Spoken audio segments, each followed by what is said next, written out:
Yo, what is shaking, everybody? Welcome back to Spins Vinyl and Mr. Hall of Fame. We're here with Turntable Tales. It's me and Brandon, as always. And this is like the first time we've had a live guest. The doctor is in the house, ladies and gentlemen. You know him well. You know he's a big member in the vinyl community. It's Johnny Fever. What's up, dude? How's it going, guys? Thanks for having me. Good. Doing good, man. I'm glad you're here. Yeah. Good to have you. You're always fun. Here. Glad to have you on this side. You're always here. Yeah, right. I'm always here. That's a great point. Form, right? Which we appreciate. Sometimes you'll see 2 or 3 names in there, and Johnny's always one of them. It's like, thank you, Johnny. Right. That's right. That's right. I figured I might as well be on the side. Yeah, I mean, why not? So what's up, everybody? Today we got a couple fun topics. We're just gonna have fun today, man. We got nothing but love for the 80s here. Now we got ×3 love for the 80s. So and not just the 80s, all kinds of music, but yeah, we're just gonna get into. So first thing I thought it'd be fun, and Brandon knows, man, this is any kind of permutation of this, but the way I've always thought about it is, what are the records that define you? And I always think of it as like a DNA thing. Like if you cut me open, you're going to see this, that, and the other, right? And stuff. And so we talked about it a bunch of times. And then when we started talking to Johnny about coming on, similar type of thing. Let's pick, let's talk about like top 10 type of stuff. And so I said, oh, yeah, it's a perfect time. So today we're going to talk about what are the 10 records that really kind of define who we are as record listeners, as music listeners. And it's something I think about a lot. So it was good to kind of talk about it today. So these are the ones. And of course, you guys in the chat, chime in, let us know what yours are, fight us for the ones that we talk about are our favorites. And we'll do that probably, I don't know, there's 3 of us. So it might take about an hour or so. We'll see how long it takes and how wordy we are. But we might not get to be talk. Yeah, I was saying it's to be time, somewhere. Yeah. At all times. So we'll break into something. Own channel, I think. That's a good point. 80s movies. With the 3 amigos. So. Yes. Let's coming do soon. It. Let's do it. Coming soon to a laptop near you guys for sure. And after that, who knows? I mean, look, I said we could do something about talk about vinyl community stuff or, collecting records, listen to that, but who knows what we're going to break into, we're just going to go free balling it after that. So anyway, why don't we jump into, I don't know, man, should we Rochambeau to see who goes first now that we got 3 of us and see who goes first with the old, picking their first DNA record? Or actually, look, we just do it straight. Johnny, you go first, man. Wow, throw me into the fire. Yeah, you know how the show works, man. You've been watching it. Okay. So I'm gonna go with the very first thing I was able to sing. Right. Okay. There's always something that you hear on the radio or your parents play you, and it's something that's rock and roll. And when I heard this song, I could not stop singing it. And my parents always thought it was going to be because of the word in the song was not only easy to say, but it was something that a kid would always love, and that's toys, toys, toys, toys in the attic. Oh, there we go. Right. My dad had this on 8-track, so every time we would be in the car driving around and I'd be in my little high seat in the back seat, he'd be putting this one on and I'm out there just singing the song. And that became started my love affair with Aerosmith. I feel like they're probably the best rock and roll band out of the US comparatively to the Rolling Stones. Just for the sound, the blues rock sound, right? So I've seen them a couple of times, and as we were talking before, I've had the honor of photographing Aerosmith in concert a couple of times with Steven Tyler right there in front of my lens, almost making love to it. It's crazy. So that would be my first pick, going almost chronologically. Ooh. That's nice. A hot one, dude. Yeah, I love that, dude. Steven Tyler, man, he has those facial features that makes him look bigger than life already. Very so when you're right there lips. with the camera. Yep.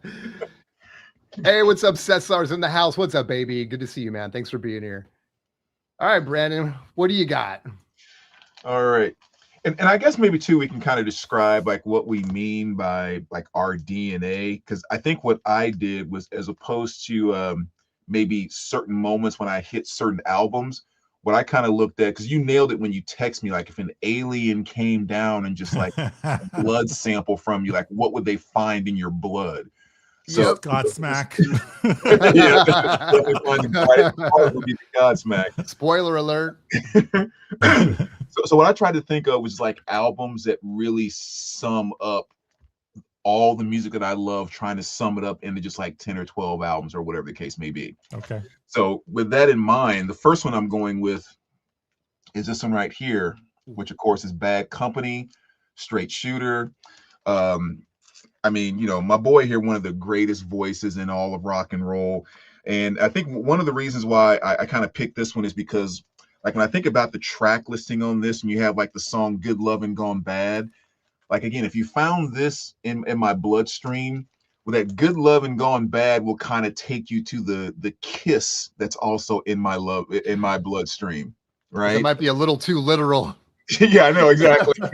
You know, we start putting questions out there like that. We know, music lovers, we start overthinking everything. And then you go to the song like Shooting Star, which is definitely my favorite Bad Company song of all time. And it's like that kind of plugs into that Allman Brothers type of stuff that's in my blood that I love so much. And then maybe even going on to what's that? Wildfire Woman. Well, that starts going into that Leonard Skinner stuff that's in my blood as well. So again, I think just from like a DNA perspective, this is definitely an album that really kind of sums up a lot of things that are flowing through me. So it's one that has always been very, very meaningful. And again, I think Shooting Star is probably one of the top 10 best rock songs of all time. It's so freaking perfect. So that's number one on my DNA list. I love that, dude. Rattle in the bones, right in the bloodstream, man. What's up, Swifty in the house? Good to see you, man. Thanks for being here. All right, two good records. Well, I'm just gonna tip the card over and just go totally in left field right here. But what? All right, Did not see that one coming. Let me take you on a I had trip. that one too. Oh, there we go.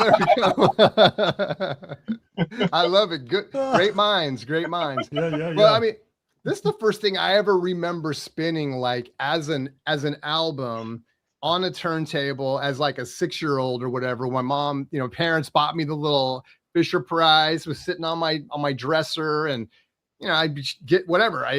They would just give me records to play on there and stuff. Of course, when Star Wars came out, I was like, I have to have this. And I mean, it was crazy back in the day. People don't understand. Hey, listen, here's an old man rant right here. There was no on demand. There was none of that stuff, right? You saw the movie and then it went away and that was it. And the way we relived it all the time was the toys. Soundtrack. Yeah. The soundtrack. Well, the toys only came out a year later. Right. So even that time, you only had the soundtrack. Yeah, that's a good point. Yeah, it took a while to even get the toys. Yeah. But and the soundtrack was probably as close as you could get, right? In terms of like being in the theater and and just, oh man, it's so good. Star Wars would not be Star Wars without John Williams. You could say that about a lot of films that he conducted the score for and stuff. So, but this was the first time when certainly me as a young kid heard him and heard this album. And anyway, fell in love with it. I would spin this thing as a 6-year-old all the time. And I mean, it's really the first piece. To be able to say now almost 50 years later that it's still part of that DNA, man, it's kind of crazy, but that's just how speaks to the movie, speaks to the soundtrack, just so good. So yeah, a little Star Wars right there. What I appreciated about that album, it was my gateway to symphonic soundtracks, right? Yep. It's like you started to understand what is actually being contributed to the movie through a symphony. And you start to listen for it. And then obviously anything John Williams has ever done, like Indiana Jones or Superman, those were like the bedrock of our youth when we went to the movies. It's like you went out humming those songs. Totally. Right. Yeah. And I don't even know, like at that age, I remember not understanding like how those sounds were made, like any music. We would listen to the Rolling Stones or to the Ink Spots, to the Grateful Dead, to John Williams. And it was just this wonderful thing that came out of the speakers. I'd never seen anybody play from. I think most young kids I never left the house. So I didn't know what the heck those sounds were coming from. And then when you see it, it's like, whoa, that's so crazy that it's this huge orchestra with 5 violinists and a celloist and trumpets and all this stuff. Yeah, it's pretty wild. But and it's like the other thing about that album is, as a kid, you would just sit there and open it up and look at the pictures while you're listening to the music. And it'd be almost like a little storybook for you while you're listening to the songs. I don't know if you still have yours, but I have the original poster that came with it still. Nice. This is like one I picked up recently, poster. Okay. So yeah, but that's my OG. Yeah. Heck yeah, that's cool, dude. So my second pick is not a traditional pick in the sense that it would be a studio album. It's a live album. And I chose it because my first concert was ZZ Top, and I like ZZ Top just fine. But my second concert had such a profound impact on me and the music that I listen to still today. It was Led Zeppelin. Ooh. Right? They were solo, and it was just the band. So it's just like 2.5 hours of Led Zeppelin. And I was just on my dad's shoulders the whole time with cigarette butts in my ears to protect my hearing. So I picked The Song Remains the Same. It was... That's a pro tip, by the way. I never even heard about that. Oh, when you're in need, cigarette butts. Yeah. I never smoked, but my dad did. And he would just put a cigarette out and stick it in my ear. I'm like, okay. But we had the VHS tape, and we would watch it when it came on MTV as a concert film. And I've bought probably 4 or 5 different versions. I have the Japanese pressing. I have the box sets. I have the Blu-ray of it. Like, it's something that doesn't leave me, but it's the best kind of greatest hits you can get for Led Zeppelin of that era in one package. And so I would listen to this going to school on my little Walkman on cassette. And this is my dad's copy, and he passed in May. So this is a little bit more meaningful to me than most of my records. Nice. Yeah, I'm sorry to hear that, dude. I remember you posting about that. I didn't know that it came to that. So, yeah, I know, man. It's a treasure. I got stuff from my dad as well. So it's like, yeah. Let me just say hey to Music in the House. What's up, dude? Star was also my first. Mowed the lawn for the money to buy it. Nice. I was too young to mow the lawn, but yeah, that's cool. Mowing lawns yet. Michael Elliott in the house. What's up, dude? Yeah, Led Zeppelin, dude. I mean, I didn't become a lead head until like probably in my 30s. It was just my parents didn't really get into Led Zeppelin, so I just kind of never got into it. I never had any friends that were really into it. Never had the real influence.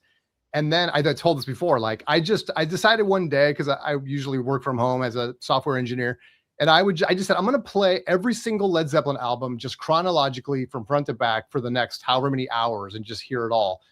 And as soon as the last song on the last record played, I just picked up the phone and called my dad. And I was like, I think Led Zeppelin is the greatest rock and roll band of all time. It's just, it's so good. So, yeah. Awesome. All right, B, what you got? All right. I'm going to pull an audible here, actually. I got a bunch of stuff sitting over here, but it's kind of staying somewhat on the lines of what you guys are talking about here. I'm going to swap one out. Excuse me. So this is an album that really kind of took me down, introduced me to a new path that I had never even gone down. So we're talking about like my sophomore year in college or something like that. And pretty much at this time, it's all about early 90s hip hop. And I'm still pulling all the glam metal stuff. Like that's my lane. And of course, the 80s, I'm still going back to that, but that's kind of my lane. Then I had a roommate that had this cassette one time, and he was playing it one day. For some reason, it caught my ear. I asked him if I could borrow it. I played it in my car and just totally fell in love with it. And again, it's all Ghetto Boys and Rat and all of that. And then out of the blue, freaking Kenny G comes into my life. I was not expecting that. I wasn't either at the time. I bought that cassette when I was in military. Yeah. Really? Yeah. But yeah, I mean, kind of the thing that he gets made fun of, is kind of being simple elevator type music and stuff like that. Dental chair. Right, exactly. But that's the thing that kind of made it great was it was so accessible. It was so easy to pick up on the melodies and just drive into what he was doing. And then the more you start learning just kind of about jazz and stuff in general, you realize, yeah, it's smooth jazz Kenny G, but the boy can play. I mean, he's no joke in that regard. And I just fell in love with so many of the songs off of this album. And it was kind of one of the first ones that made me feel like I'm kind of growing up a little bit.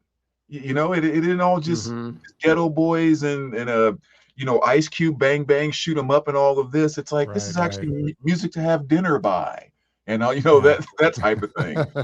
It helps me relax. Right. So I give this album so much credit for opening the door and introducing me to all things jazz, and it's still definitely my favorite smooth jazz album of all time, right there. So great stuff. Love Kenny. Yeah, you still caught me off guard. I knew Kenny G was your boy, but then you started, you went from Ghetto Boys to Kenny G. I was like, oh. Yeah. He lives up in Seattle. I ran into him at the public market there where they throw the fish. Yeah. Oh, yeah. Walking around with his kid, and I shoulder checked him by mistake. I didn't realize he was Kenny G. But he was so short, and I'm like, I didn't see you. I'm sorry. And then I had the epiphany, like that was Kenny G. Oh, that's crazy. Yeah, I saw a clip not too long ago. I don't remember how long ago it was, but he was on a flight somewhere and people recognized him, and he got up and just pulled out his sax and started walking up and down the aisle playing. It was that's just it's like, holy cool, that is so cool. Oh my gosh. Would have loved to have been on that flight. That's crazy. All right, second one up for me, and this goes way back, and I tried to pick all albums. I had to stay away from just single song. I'm trying to pick albums that are meaningful. And back in the day, my dad would play, talking about jazz, my dad would play the local radio station on like Sundays. They'd play, like, I forget who it was. It was a college station or something. I used to know the call sign, but now I've forgotten. But anyway, there was a guy named Jazzbo who would come on once a week, and he was this kind of like Wolfman Jack, but for jazz kind of guy. That was this cat that would come out and play jazz and play all kinds of jazz, big band and all this stuff. Well, the theme song to his show was Count Basie. And so as soon as I was old enough to ask my dad, like, what is this music that this guy's playing every Sunday night or whenever it was, oh, that's a Jazzbo, and, start talking to me a little bit about jazz for the first time, and I was maybe like, I don't know, 13 or something, if that. And then really you start to hear the song that he played at the beginning, like over and over and over every week. And I was like, who is that? He's like, oh, that's Count Basie. So as I'm kind of learning a little bit about jazz and big band and stuff, by the time I was old enough to go out and start buying records, it was like, okay, I got to get a Count Basie record. And this is the one that I got just randomly, called Fantail. And it's got a lot of big songs that Basie does often, like April in Paris, 1 O'Clock Jump, Fantail. But these are like small group versions, and they're like live in like small clubs and stuff like that. And you can hear the glasses tinking, the ice in the glasses. You can hear people kind of talking in the background and stuff. It's really, really cool and intimate. And so this is a great Basie album for people that aren't into like whatever big band swing music, which of course Basie crosses over big time from like, small group to big group. So I became a massive Count Basie fan just because he's one of the first guys that I started getting into when it came to jazz. But this is the album that kind of started it all. This is the one where I was just picking through, the stacks, probably in Berkeley over at either Amoeba or Rasputin's. This one popped up and I'm like, yeah, let me get that and try it, and just fell in love. So yeah, a little Count Basie right there. Still love Basie. I probably have more Basie records than anyone else in my collection. That's awesome. Wow. I have 0 Count Basie, so maybe I need to get some. Oh, come on now. You might have one coming your way in that case. All right. So early 80s, I'm living in Key West at the time. My dad gets us cable. A thing called MTV comes along, and it's just nonstop music videos. And I really didn't know this band until this album, which is kind of embarrassing knowing my pedigree of music, but they became my band from the instant the video came on TV. I'm talking about Van Halen. Ooh, let's 1984, go. right? Let's Right? go. Right? Every video was so entertaining. I was like, I went down a deep rabbit hole. I had to know everything I could about Van Halen. In grade school, we had our bring your favorite record or cassette to school and play it. And I chose this one that my dad bought us. And everyone's picking like Michael Jackson Thriller. I come in with Jump. I wanted to play Hot for Teacher, but that was like, my parents like, probably shouldn't do that one. I didn't think about the wording. But Van Halen, and I was a little bit bummed when Dave left and went solo or got kicked out. I don't know. And Hagar came in. I was cool with Hagar. Like, his stuff is great. Like, didn't disappoint. It was just not the same band. Right. That was before it. And I still did not go down getting everything that Van Halen had produced up until this point, until probably 3 years later during, was it OU 812 or so? And then I'm like, oh my God, this band was on fire back in the 70s. And so, yeah, I have Japanese, US pressings, and one of my keepers for forever is like, I'll always spin that record, Top Jimmy, Panama, all those hits. I can't go wrong with that album. So good. Drop Dead Legs, I'll Wait. Yep. Yeah. I mean, I consider that the best. That's my favorite 80s rock album. It's so good, dude. It's so good. Yeah. And just stacked. Like we just named off like 6 or 7 of the hits. It's just from it's front the to back. hits It's so album, basically. So good. Yeah. It's all. I mean, this is the story that I've repeated like 80,000 times, and I don't know how many different videos, but like I feel like I always have to say it when a Van Halen record is shown. When I went and saw them on the Truth tour when Roth came back, you sit there for an hour and a half or however long it was, and it's just hit after hit after hit after hit after hit, and you walk out of there thinking, and they didn't play one Hagar era song. No, it's like, how can you have that much material from one band that you can cut off half their career, and whichever half you play, it's just because even with Hagar, they played Roth songs, right? Yeah. But it's just amazing how much great music that they had in their catalog. I mean, didn't every single one of Hagar's albums go #1? Yes. Yeah. It's like, good gracious. I know. And we don't talk about the Gary Sharon album. I saw that tour and it was like a third full stadium. It was embarrassing. Oh, wow. Yeah. Now, do you think that they would have been okay with Sharon if they would have had better songs? Absolutely. Yeah. Okay. So I think Eddie was predominantly dictating how things were going to go in that band at that era. Yeah. And it backfired. Yeah.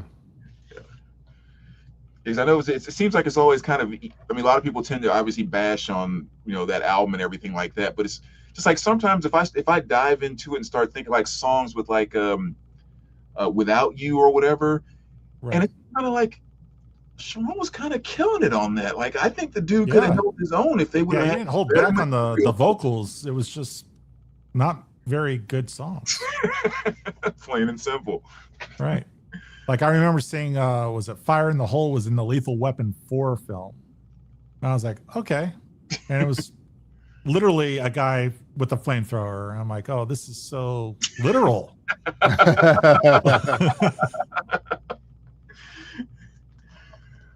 All right, my next one here. Well, let me just kind of dive in and show it, and I'll talk about it after that. Jumping right into a little EPMD Strictly Business. Nice. One of my most influential hip hop albums of all time. This came out in 1988, and kind of coming up to 88, especially in the hip hop world, a lot of the stuff still revolved around kind of the more smiley, fun, lighthearted elements of hip hop. Your Fat Boys, your Houdini, and again, stuff that I absolutely love to death. But that's really kind of the stuff that I was listening to the most. And again, 87, 88 is kind of right when NWA got ready to come out and all of that. But before that big dark turn kind of took, you had some groups like EPMD that just made hip hop a little more, not serious, but there was just something a little more maybe intense about it, where it wasn't quite as light. It was going back in and pulling out a lot of old funk grooves from Aretha Franklin and James Brown and Roger and Zapp and stuff like that. And it was deeper, it was heavier, there was a little more of a swag to it. And this was kind of just one of the first hip hop albums that showed me there's that other side of hip hop, where it's not just the fat boys rapping about how much they're eating kind of thing, which again, I love. But this was just kind of something a little bit different, right? Yeah, not that there's anything wrong with that. I have the whole Fat Boys discography. Right, me too, because it's great stuff. But yeah, this is just kind of something that was much more groove oriented, and some of the first hip hop to really bring back those old school grooves from sampling that were so awesome. So yeah, I mean, 1988 when this came out, and I think I've told you this a number of times too, Jason. There was a summer where this had a double cassette deck, stacked on the top and the bottom. This cassette was on the top, and Van Halen's 5150 was on the bottom, and those two never left the cassette deck. It was all I needed. 5150 and Strictly Business. And so both those albums just so ingrained inside of me, it's not even funny. That's awesome, dude. Yeah, I got to give that EPMD album a listen, dude. It's been, I mean, I know I've sampled, I've heard parts off it and everything and liked it. I just haven't, I always forget. So I made a note. I'm going to go back to that, man, because you talk about it so much. I'm like, I know if I listen to the thing all the way through once, I'm going to fall in love probably. So, yeah. Swifty says, Van Halen like Sabbath. Sure, they put great stuff after Ozzy and David Lee Roth, but no comparison to the original, in my opinion. Yeah, I would agree. It's just hard when you fall in love with those guys and they have such an impact on a band. There's such personalities, big personalities and stuff. And then like when someone else comes in, it's kind of like, I don't know. It's like, you gotta prove it to me that you can like do this. It's like New Coke, right? Yeah. It's not everyone's cup of tea. Exactly. All right, next up for me, and we're staying in the olden days for sure, man. This is one I'm convinced that when I came from home from the hospital after I was born, this was the record that was on the turntable. A little Grateful Dead, self-titled live album, double LP, Skull and Roses, whatever you want to call it. Just love this album, man. It was, I couldn't help but talk about DNA. I mean, truly, my parents were big Deadheads, and even when my parents got divorced and during the 80s, my mom would go out and buy all the new Grateful Dead albums they were coming out and stuff. So I'll always hear that stuff, and it's just I can't even be objective about it. It's just in my DNA, and yeah, it's hard. Some say, come on, man, why do you listen to the Grateful Dead? It's like, well, just because there's never been a time in my life where I wasn't listening. You know what I mean? So. Yeah. But even I think about objectively, like this is one of their best albums. I think it really kind of takes what they were doing with like that early stuff and the psychedelic and stuff, and moved into more like the Americana countries type jug bandy kind of whatever they kind of became later, which is kind of the crossroads to that. So really good double album here with some great tracks on it, and yeah, it's just and part of my DNA, man. So forever and ever, Grateful Dead. That's cool. Nice. So we like almost every family in America had the Columbia Records Club, right? And you get the cassette or the CD or whatever it is of the month. My dad forgot to send in the notification he didn't want it for the month. And all of a sudden this cassette shows up and what he ordered, and he just gives it to me. It's like, hey, just see if you like this. It's heavy metal, hard rock stuff. And I was really into it, heavy metal stuff at the time. So I'm like, Queensryche, Operation Mindcrime. Oh, nice. Ooh, okay. Right. I was like, I'm pulling from a totally different direction here from what I've already pulled. I had no idea what to expect when I got this cassette. And so I put it on, I started listening to it, and I'm like, oh my God, this is storytelling song to song. I didn't know what a concept album was yet. Right. And so this was my first real concept album that I had owned, and I became obsessed with it. And so I'm taking multimedia and photography and stuff in high school, and we get this assignment to create an album cover, and I created an album cover for this band with all new songs based off of the storyline. And my professor at the teacher was just like, I want to listen to that album based off of what you just created. I was like, I got to see these guys a couple of times. I saw them on the Empire tour where they performed this entirety. Just a great band. And then later I got to work with Jeff Tate as a solo artist. So that was kind of cool to see somebody that you saw, in a stadium type of sitting, now in a theater doing those same songs. Mm-hmm. So yeah, this one stuck with me. When I was looking at my extras and duplicates, I'm like, nobody's going to pick this one. I'm like, this is something that's going to stand out a little bit. So yeah, it was my foray into concept rock. Very nice. Nice. Yeah, I love this, man. It's good. We had a third person here, so we got a lot of diversity on the channel today with the music. That's So right. I love it. I love it. Am I up or are you up, Jason? I'm lost You're already. up, Brandon. I think you're up. All right. Next, I will go to, I always talk about the big move that happened when I was a kid, where we went from the poor side of the wrong town and the wrong state and went to the middle class side of the middle class town on the other state. And so getting cable for the first time was always a really big thing. And yeah, musically, of course, when I first discovered MTV, but then it's also when I first got to watch Video Soul on BET. And those are just kind of the two back and forths that I went through just to, bring so much music into my life. And excuse me. And one of the bands that stands out the most, that when I think about Video Soul and BET, this is probably the band that represents that the most for me. And it is the SOS Band. Which in my mind, or my personal opinion, I should say, probably overall the greatest R&B group of the 80s, without question. Just again, such a smoothness to everything they did, but then also kind of a nice variety too. Things that could sound very, very, very smooth, laid back, boys singing to girl R&B, and then flipping right over to something that's kind of disco, or kind of, get out on the floor with the magic ball and dance and all that kind of stuff. It was just a really great mixture and transition from what was taking place in the late 70s or the disco going into the early 80s. And they just made a perfect transition to that. And the number one song that always stands out to me from them back then, which is on this album, is the song Tell Me If You Still Care. It's just still one of the smoothest R&B grooves of all time. And every time I hear that song, it just takes me back to that little 13-inch black and white TV that it had in the bedroom, but it had cable hooked up to it, and just sitting there taking that stuff in, like freaking taking in all that music and everything, like Neo from the Matrix. It was just like something plugged into the back of your head, and you're just like downloading all of this stuff. MTV Video Soul, MTV Video Soul. It was just freaking amazing. But yeah, that was one that definitely made a huge impact on me then. That's about 5th or 6th grade when that really kind of happened.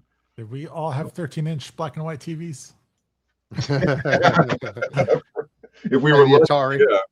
Yeah, hooked up to the Atari. That's so much more fun, black and white Atari. Yeah.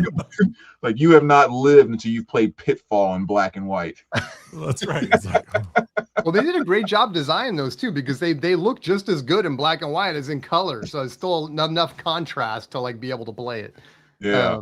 For us, it was like going to a friend's house and playing it on a color TV. This isn't right. Like, something's off about this. Yeah. Like a little black and white set. That's how it's I had the 2600 in my room, and the 5200s with the trackball stayed in the family room. Oh, okay. Dang. You had the 5200. We had the color 5200. TV in there, and that was highfalutin.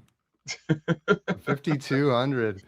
I mean, you're speaking my language, dude, with SOS, man. It's like, take your time, do it right. I mean, that's my jam. Same thing. It was probably like fourth grade around when I first heard that. I think it came out in like 80 or 81. And it was like hearing how they use the keyboards or mini Moog or whatever it is that's like making those great bass lines and stuff like that was different in like R&B than it was in like other, when like we started to get, 80s new wave and stuff.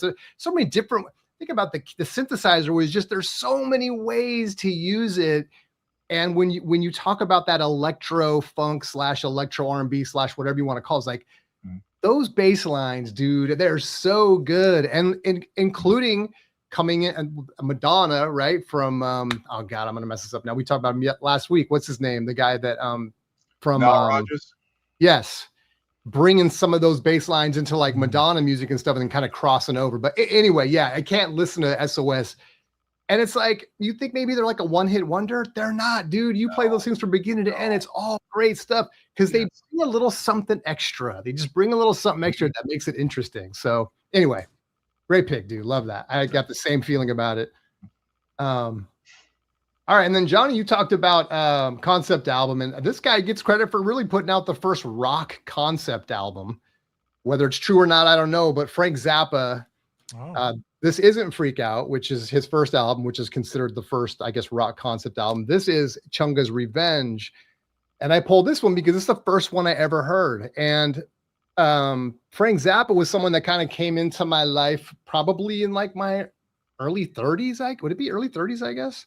No. Would have been like late 20s, I guess. And it was that story where there was a crate under the stairs in the little closet in there where Harry Potter used to live. And there was a crate of records there. And this was one of the records. And I heard Zappa somewhere, but I didn't know what the heck it was. And I put this thing on, and literally my life was kind of, I don't know, it's kind of extreme to say like, oh, my life was changed forever. But my musical life really was kind of changed forever, because it was like, I got to go out and buy every single Zappa album now. And they're all so different. And it just opened me up to a whole different world of music and stuff. So it kind of started here. And the sound that I remember, the way I felt when I heard it was like listening to like this, almost like a garage rock, kind of some silliness involved, but then with these crazy crunchy guitars from Frank and all this stuff, it was just all over the place. And it had some like crooning in it. The two guys, Flo and Eddie from the Turtles, started out. I think this is the first album. Maybe not. Maybe it was the White Album. The live White Album that Zappa did. But anyway, they appear on here too. So it's like all this different stuff going on. I'll never forget it. So this is where it kind of all started for me with Zappa. And just a kind of a lifelong love affair with his music. So Chunga's Revenge. That's cool. Nice. I spent a majority of my life, well, I was a military brat growing up. We moved typically every 3 to 4 years. But there was only one place that we relocated to twice, and that was New Orleans. Technically I'm from New Orleans. My mom just went back to her parents to have me, basically, and then came back to New Orleans. But I had a gateway to funk music when I was there, because when I was in middle school, I was the token white kid in my school. It was pretty interesting. So you start to appreciate other people's different types of music that they listen to. So I, discovered Houdini and UTFO and all those bands, right? Ooh, but my absolute first gateway was Purple Rain. Nice. And I just picked this up because it was in the shrink with the hype on it, and it says, "Bring this record to Friday happy hour in the mall." And I'm thinking, what? But when it came out, we were living in New Orleans. World's Fair was going on. That album was everywhere. The movie was out. It was huge. I became obsessed with Prince. I had to have everything Prince ever did. I have everything he's ever done. It's probably 2 Calyx Cubes worth of records behind me, maybe 3. But man, that another greatest hits album pretty much. And that started my appreciation and love for funk and soul music, like it mixed in with pop, right? So it wasn't just one genre. He was crossing over to a lot of different genres and being more open to fandom in that sense. Some people would call it selling out. I'm just like making good music, you know. But love that album. It's my go-to if I'm going to pull one out and just spin it just to chill out. But yeah, Prince. Very nice, dude. Let me just be pride. Michael, sorry, I didn't read this earlier, but it says 1987, David Sylvian, Secrets of the Beehive, masterpiece in songwriting, warm, ambient, and atmospheric. Secrets of the Beehive. I'm not familiar with that. That's another one I'm going to write down right now. Get to that. Well, Brandon, let me take cuts because right on top of my stack coming up next was Purple Rain, dude. So Nice. we might as well just piggyback this right on top of what you were saying, dude. Absolutely, man. I mean, middle school, Prince, and I'd already, we saw MTV came, we got some early Prince, early Prince. Before this, we got some 1999. Little Red Corvette and stuff like that. And I had Controversy also on cassette and stuff. So I was already kind of digging Prince. And then this thing came out and it was like the world just exploded. Like every girl was in love with him. Every dude wanted to be him, all that stuff. It was, the movie was like sexy and rocking and all that stuff. And you're right. It's a greatest hits, man. I just love this album. And you're right. It's just something you can put on. You want to boogie a little bit. You want to sing a little bit, man. It's just so fun. And the way it wraps, I mean, you go from Let's Go Crazy to Purple Rain and everything in between. And when Purple Rain comes on, it's like you pull out the lighter and you got your Bic out and you might get a tear or so and then go about your day. But it's just so wonderful, dude, to play this thing from beginning to end. So yeah, had to piggyback with you because you brought it up. But sorry, Brandon, I just had to jump in there with it. But well, so another thing about that is it's one of the only albums where it's a mixture of live recordings, studio recordings, and I think there was a couple of songs that were done as demos and they were just put on the album because they were just so good. And you can actually hear the transition in the quality of the sound on the album. Yeah. And it just sticks out. It's like, oh, this sounds a little bit more echoey. They must be rehearsing. That's a good point for people that don't know. Like the Purple Rain was ripped from a concert. Most of it was like some overdubs and stuff. Yeah. And it's to watch it live is awesome. Like you can see it being performed before your very eyes. The one that's on the record. It's so cool. Yeah. That's awesome. The thing that always floors me about that record is like it's one thing for someone to create something and then you see it and so you go back and say, oh, here's the formula. You put a little bit of this and put a little bit of that. That's how you came up with that. Even with that record, after you get the final product, I still can't understand how he came up with that and put that together. Like it's still that mind blowing even after seeing the final product. It's so freaking amazing.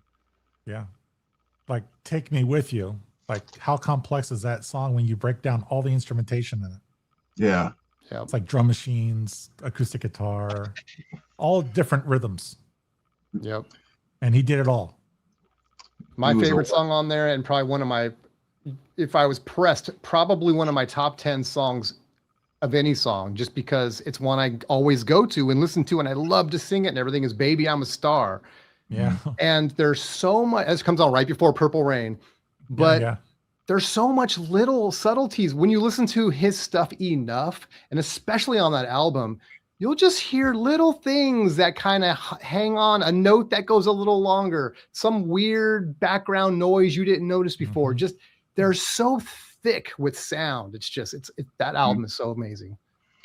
Yeah, I've always said that particular song is like capturing a church revival and representing all of the elements musically. This is what the pastor is doing, this is what the choir is doing, this is what the person sitting in the back pew is doing, and just musically all of that is taking place in Baby I'm a Star. And some of the best energy, that is a great analogy, some of the best energy by a vocalist since like James Brown, and maybe even surpasses James. And James is, I mean, to me, he is the God. Like everything starts with James and trickles down. But Prince on that song, dude, so much energy. Anyway, we could go on about that forever. I'm going to say something, you think of it, then you're going to make me think of something, and we're never going to stop. No, it's cool though. It's all part of our DNA. Yeah, absolutely. Yep. All right, the next one I'm going with, again, anyone who's watched my channel has heard me talk about this one a million times. And much like the situation you were describing, Johnny, where you were the token white kid at your school when you made the move. I was the token black kid at my school when I made the move. So I was, again, just introduced to so much stuff. And this goes back to, we get cable for the first time and the TV's on, happens to be on MTV, but I don't realize it's on MTV because I've never watched MTV before. But the volume is off because I'm vacuuming, helping my mother clean. And then all of a sudden I look up on the screen and see this face. And I'm thinking, like, that is the coolest looking dude I've ever seen in my entire life.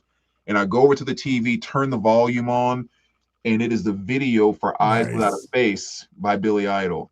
Yes. And my entire new wave pop rock or whatever world opened up that day when I was just like, I need to sit and watch whatever this channel is. And I mean, and you know, that particular song, not only is the song just kind of cool, but you know, the close-ups they're doing of Billy and like his shiny silvery hair, and he's doing all the lip stuff. And you're just like, oh my God, this dude is freaking cool. What is this? He always seemed dangerous, right? Right. Don't leave your children with this man. It's like he could be your best buddy or he could want to kick your ass. You don't know which one's going to take place right now, but you want to find out. It's like it's worth the risk because I want to be buddies with him. But yeah, I mean, I'll never forget that day, man, because Eyes Without a Face came on, and the next video right after it was With or Without You by U2, and right after that, it was Hotel California by the Eagles. So, like, to sit and think that I got to take in all three of those songs for the first time back to back in 15 minutes, and I'm just going, will somebody tell me what I'm feeling right now? Because this is amazing. And of course, from that point, Mom, I have to get this album. Ends up being the first cassette I ever bought out of the store, and let's still have that copy to this day. And it's probably the one album I played the most out of my entire collection over the course of my lifetime because I never get tired of that thing. So freaking great. So cool, dude. And you guys both bringing up cable and MTV. And first of all, shout out MTV, right? I mean, how much music would we not have heard if it wasn't R.I.P. Yeah, and R.I.P. A lot of people would say they were, they died in like 95 or something. Yeah, I think it was 98 is when it went off the rails. Well, there was that really cool meme that said like happy 30th birthday or something, MTV. Thanks for the 13 years of music. Yeah, exactly. Yeah, there's nothing like those first 7 or 8 years or whatever. I mean, it was awesome. Oh, good. But it makes me want to think of it because you're talking about how you got cable and stuff like this. Did anyone else have this experience? We were too broke for cable, but my parents were divorced. My mom was always dating a guy who knew how to like bootleg some cable for us. And it was like, it'd be outside of our, whatever apartment complex we were living in, would be like a coax wire sticking out. And a dude, my mom's boyfriend, would get up and unscrew it and put a box, like a silver box, screw it on there. All right, this is HBO. I was doing this in the Navy when I lived in barracks. I was hacking other people's cables so I could get TV. Oh, okay. I thought I it was wanted to watch like Howard Stern on E, Yeah. Okay, good. It wasn't just us, man. I sometimes I go on eBay. I know you guys do stuff like this. You're trying to look for some wacky thing that you had like that, and I try to look for. Does anyone have those boxes? I don't even know what to call them. And it's a splitter. Splitter. Okay. Splitter. Yeah. It was like it looked like a silver toothpaste box or something. It was like that dimension or whatever. Yeah. All right. Okay. Anyway, I just had to say that. So yeah, go ahead, Johnny. It was back in the day when the cable guy would come cut off your cable by climbing up the pole and cutting off your freaking cable. Oh, and don't let them catch you with that box too. You'd have to like unscrew it if you knew they were coming or whatever, Did you show your record? Well, I kind of went out of turn because I did the Purple Rain before. Oh, and then, okay. So, all right. Okay. However you want to do it. That's cool. So, yeah. I love Tom Petty, right? Awesome singer-songwriter. A lot of people think Wildflowers was his best album, but Full Moon Fever for me. Free Fallin', Running Down a Dream, You're So Bad, you know, and it's another greatest hits basically. And I don't know, the OG pressing is so phenomenal. If you haven't got one, get it. But I became Petty obsessed. You know, this was a few years after Purple Rain, so I was transitioning. Like my tastes evolved constantly. And I was like, okay, I got to go down this rabbit hole. I need to know everything about Tom Petty and the Heartbreakers.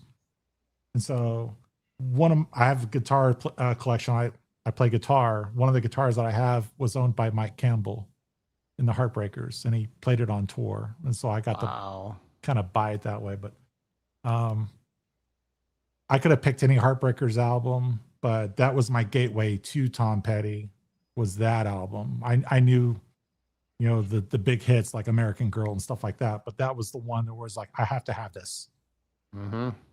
Yeah. Free Falling, man. I picked it over Wildflowers too. I totally agree with you on that. It's just more rocking. Yeah. I remember the first time I heard that album, it was the day I got my first car, this old raggedy beat up brown Dodge Colt. And me and my buddy were going out the first night with my first car, and we go to someone's house to pick up these two girls, and they're kind of having like a small house party. And so we're standing in the living room waiting for these girls to come out, and there's these three guys sitting in the living room, and they're playing Free Fallin', and I had never heard it before and had no intentions on going in and talking to them or whatever else. But I was like, John, who is that? He's like, I don't know, man. So I had to go in there and ask him, who's that you guys are listening to? Like, Tom Petty's new album, Free Fallin'. And I was like, holy cow, that stuff is good. That's another one I would have never heard if it wasn't for MTV. Right. Yeah. I'm pulling up a photo right now. So a lot of people always ask me, what's your favorite photo you've ever taken? And I always tell them it's not the best photo I've ever taken, but it's my favorite photo I've ever taken. And I was photographing the Heartbreakers at the Gorge in Washington State. And they start playing Mary Jane's Last Dance. And I'm in the pit photographing Tom Petty up close. And my voice, I'm singing along with the band in tune. And I don't realize my voice is being picked up by Tom's mic going out to the Gorge. And he just starts like looking at me smiling. And there's this reaction photo where he's looking at me as I'm singing it. That's so it's awesome. Like a little out of focus there. But yeah, it's my favorite moment because I had this connection with the guy. Wow. And he is just blown away that I'm overpowering his voice on the mic. And he goes, you want to take over? I'm like, oh my God, I'm so sorry. Yeah. No, Mr. Petty. No, you carry on. I will stop singing now. Thank you. Actually, yeah, you know what? Hand me the mic. I can do better. Let me sorry, I want to keep the comments coming. Swift, how many of us had our music journey heavily influenced by Columbia House and MTV, both sadly gone now? Yeah. Oh, yeah, all of us, I think. And we could get into that too. I know the Columbia House thing is either is, maybe isn't coming to a close here. So, and then Michael, 1971, Elvis Costello and the Attractions Trust. Bruce Thomas's bass on New Lace Sleeves is just plain brilliant. Elvis Costello, another one, dude. All right. He's one I'm still very surfacey with. I can't say I've dove deep into my Costello. Admittedly, I'm the same way, you know. Yeah. You want to go? We get back to the right rotation again, Brandon. You want to go? Oh, is it okay? Let's see. Okay, how about diving into a little bit of the 90s here? Because I think this is kind of an album that represents a lot of what I ended up liking in the 90s, kind of on the pop rock side. Just dive right into Third Eye Blind. That's a great album. Yeah. Their release from 1997. And I remember when this came out, I was working at a gym at the time, at a Gold's Gym. I was a personal trainer there. And it's kind of right about the time when the whole spinning thing came out, like, the group cycling class and all of that. And so, of course, me being the music guy, I used to make a ton of tapes for a lot of the spinning instructors. And they would give me like their little, this is a hill, this is a sprint, this is a whatever else. And so I'd put together the songs to kind of match that. And yeah, and I remember when this freaking album first came out and just listening to it, it was almost like that was the first thing I thought about, was just the feeling of these, how I'm going to implement those inside of all of these tapes that I'm making for these instructors. And sure as heck, like as soon as I started doing it, everyone lost their freaking mind about it. Because for the most part, I was the person at the gym that brought the new music to the gym, kind of thing. And yeah, come up on that hill. Here comes Semi Charm Life. Exactly.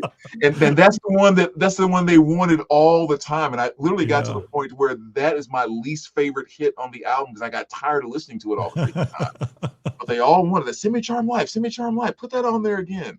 I'm like, there's so much other great stuff on here. But yeah, just a really, really fantastic album. When I think about all the different things I ended up liking in the pop rock 90s, this definitely kind of covered that feel and the energy of what made those mid to late 90s kind of special. So yeah, that's a great one. When that came out, my girlfriend at the time loved Third Eye Blind. And so that, and then the next album, the blue one, I can't remember what it's called right now, but was really into it. So I started Let You Go on it. I know that. Yeah. Yeah. The song I love off that one is Graduate. And I just think that's so good, dude. And I don't hear people talking about that one as much. To me, that's my favorite song on there. The thing I love so much about Graduate is not only the energy of it, but it's not even a guitar solo. It's that guitar lick that they put in that's supposed to be a solo in there. But you know what I'm talking about? But it's not really a solo. It's just like this lick that he plays a couple times over it. That freaking energy just makes me want to get up and like jump into a mosh pit. Like, I don't know what it is about the spirit of not only the song as a whole, but just things just turned violent at the Third Eye Blind show. Like, yeah, right. So that little lick just that kind of starts the song, that and then he comes in. It's very well done, man. It's a really great song. It's like, could you imagine like current show for Third Eye Blind and Brandon's there, and all of a sudden that song comes on, a bunch of Gen Zers are unsuspecting of him coming into the pit. Elbow, 6'5", ready to just start blasting people. Third Eye Blind show. I don't know what it is, but it's just such an awesome lick. Yeah, it's great. That's such a great one. Nice pick. Thank you. All right, I think it's my turn. Michael Jackson, Thriller. All right, thanks everyone. See you next week. Okay. I mean, dude, I can't. How many times am I going to say it? Like, I had the white glove, I had the socks, I had the Thriller jacket. I wanted my mom to perm my hair. I forced all my friends to learn the Thriller dance so we could do it in the driveway. I mean, I was MJ for Halloween. It was just my whole room was wallpapered. This album meant so much. It's one of those just perfect times. I was the exact right age in the exact right place.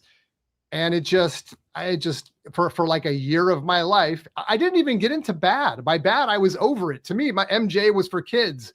But man, dude, when this came out, it just took over my life, man. And it's like, I just love it. And again, talk about a greatest hits, man. It's just so freaking good. Yeah, it's just great. It's just a great album. So I don't need to tell anybody about this. I mean, everyone knows about it. Just like I said, it just took over my life. And I've been on again, off again with MJ, man, because of like, the personal stuff and everything. Conflicted, and it's like, right? Although I think we all agree that you can't watch the Cosby Show and enjoy it anymore. Yeah, well, it's like Brandon and I were talking about it. I've actually thought about just doing an MJ stream and just like break it down and everything. And I'll say this. If I believe that somebody did evil things, I'm not someone that can completely separate the art from the person, and I could not support that. That's just who I am. And it's why he falls in and out of because I'll see some other freaking video or something and I'll be like, oh man, no one has taken a deep dive on MJ's personal life more than I have. Maybe as much, but not more. I wouldn't be showing it if I thought that he was a guilty person. And that's just how I feel about it. So MJ Thriller right there. That's awesome. So 1987, probably the biggest album of the year. Oh man. Kick. Yeah, that's a great Excess. one, dude. Yes. Banger after banger. New Sensation by itself. Man, that's a spin song right there, right? Mm. Never Tear Us Apart, Devil Inside. It's just amazing music. And they never quite got to that level again. Like this was the pinnacle, I think, Right. for NXS. I would say, Because they had What You Need on the previous album. And which is a great song, but you're right. It just wasn't a full album. But they did Suicide Blonde and Disappear and Not Enough Time after that. And those were good songs. It just never replicated the success of this album. Yeah. See, now I'm not convinced anymore because you're right. Disappear so good too. It's a great song, but this was like a 2-year tour for them. Yeah. Mm-hmm. Like it was just nonstop. I mean, that's their and Violator. People didn't get tired of it. Yeah. Yeah. So what's the song that comes right before Mediate? Because Mediate is great, but then the song that goes into Mediate is great. Which one is that? Need You Tonight comes right Need You Tonight. Yeah. Dude, Need You Tonight into Mediate. Genius. That's so good. Yeah. Playing on Bob Dylan. Yeah. And another one of those groups too, like when you mentioned that song, like you mentioned New Sensation and then What You Need. Again, it's like I cannot listen to those songs without thinking that is just straight gospel ripoff. It just really is. And I think almost anytime you go down that road and people don't necessarily pay attention that that's what you're doing, it's like there's a reason why that kind of music makes people get up and shout. Yeah. You know? Fantastic group though. Jeez. He was a great vocalist, man. You just nailed it when you talked about the gospel thing. It really is. And I mean, just to make a statement, it just seems like all those great singers that came out of the 80s, man, especially male vocalists. Do we have that anymore? Are there any male vocalists that aren't like rapping? He was also like, I don't know if it was intentional, but the band members always joked that Michael Hutchence was not very musically educated. He didn't know what certain instruments were. So like on What You Need, he goes trumpet, and it's an actual saxophone that's being played. Oh, really? I never thought of that. Yeah, one of the great saxophones too in that. Yeah, and every band had to have it in the 80s. And so, theirs is great. Yeah. That's the next video, best sax solos of the 80s. Oh, no doubt. Real quick, Michael Elliott, 1996 Spice Girls self-titled. Yes, my guilty pleasure. Pardon the pun. Scary Spice was smoking and they were just great bubblegum. They wrote those hits themselves. Scary Spice, wasn't she on like some reality show or something recently? As a host, I think. Yeah, she was. Yeah. Good stuff. All right, go ahead, Brandon. Oh, is it me? All right. Let's see. So this next one here, again, another album that kind of opened up another area in my musical life. Just started collecting vinyl. Like I maybe have 50, 60 albums in my little stack or whatever. And I'm going through this record store, pulling out some 80s R&B stuff. I actually remember that. And the guy is playing something plain and simple. Let me just kind of show it. He's playing this. There it is. Which is John Coltrane's A Love Supreme. And again, beyond the Kenny G or whatever at that point in time, there was really no other jazz that I was listening to. And so I just found myself just kind of bopping and tapping my foot. And I'm just and finally I was like, wait a minute, let me go ask this guy, what is this that you're playing? And he's like, John Coltrane, A Love Supreme. I'm like, what's a Coltrane? And he gives me like this little 10-minute spiel about him and all of that. And I was like, is that record for sale? And he was like, yeah. I mean, it was $12 at the time. But that was really kind of my first true jazz album that really kind of brought me into all of the Blue Note stuff and the Prestige and all of that. And it was just something about that where it's just, I felt all the elements that Coltrane really put into that album before even learning kind of where he was and what he was coming out of when he wrote that album. Just by listening to it, you could just really feel that spiritual side of what he was putting into that. And it, without being a jazz fan of any kind, it just totally moved me. And I don't know why I didn't pull it out, because I'm a stickler about condition in my collection. And there's 2 albums that I have that are just all beat to crap. And the one is that exact copy of A Love Supreme that I bought that day for $12. And I just kind of refused to get rid of it, because it is the essence that opened up, Henderson and Monk and everything else that kind of came along, all sparked from that masterpiece right there. So definitely a very, very impactful and important album to me over my lifetime, deep in my DNA.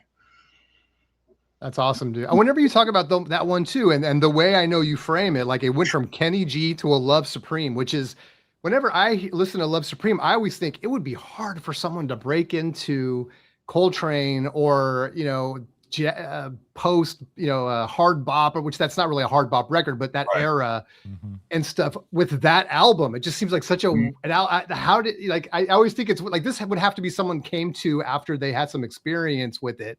And the fact that you heard that and instantly became a fan, I don't know, maybe that's common, but whenever I hear that record, I'm all, this would be a tough sell for someone. A line from Jerry Maguire, "You're not ready for this yet." Yeah. Right. Exactly.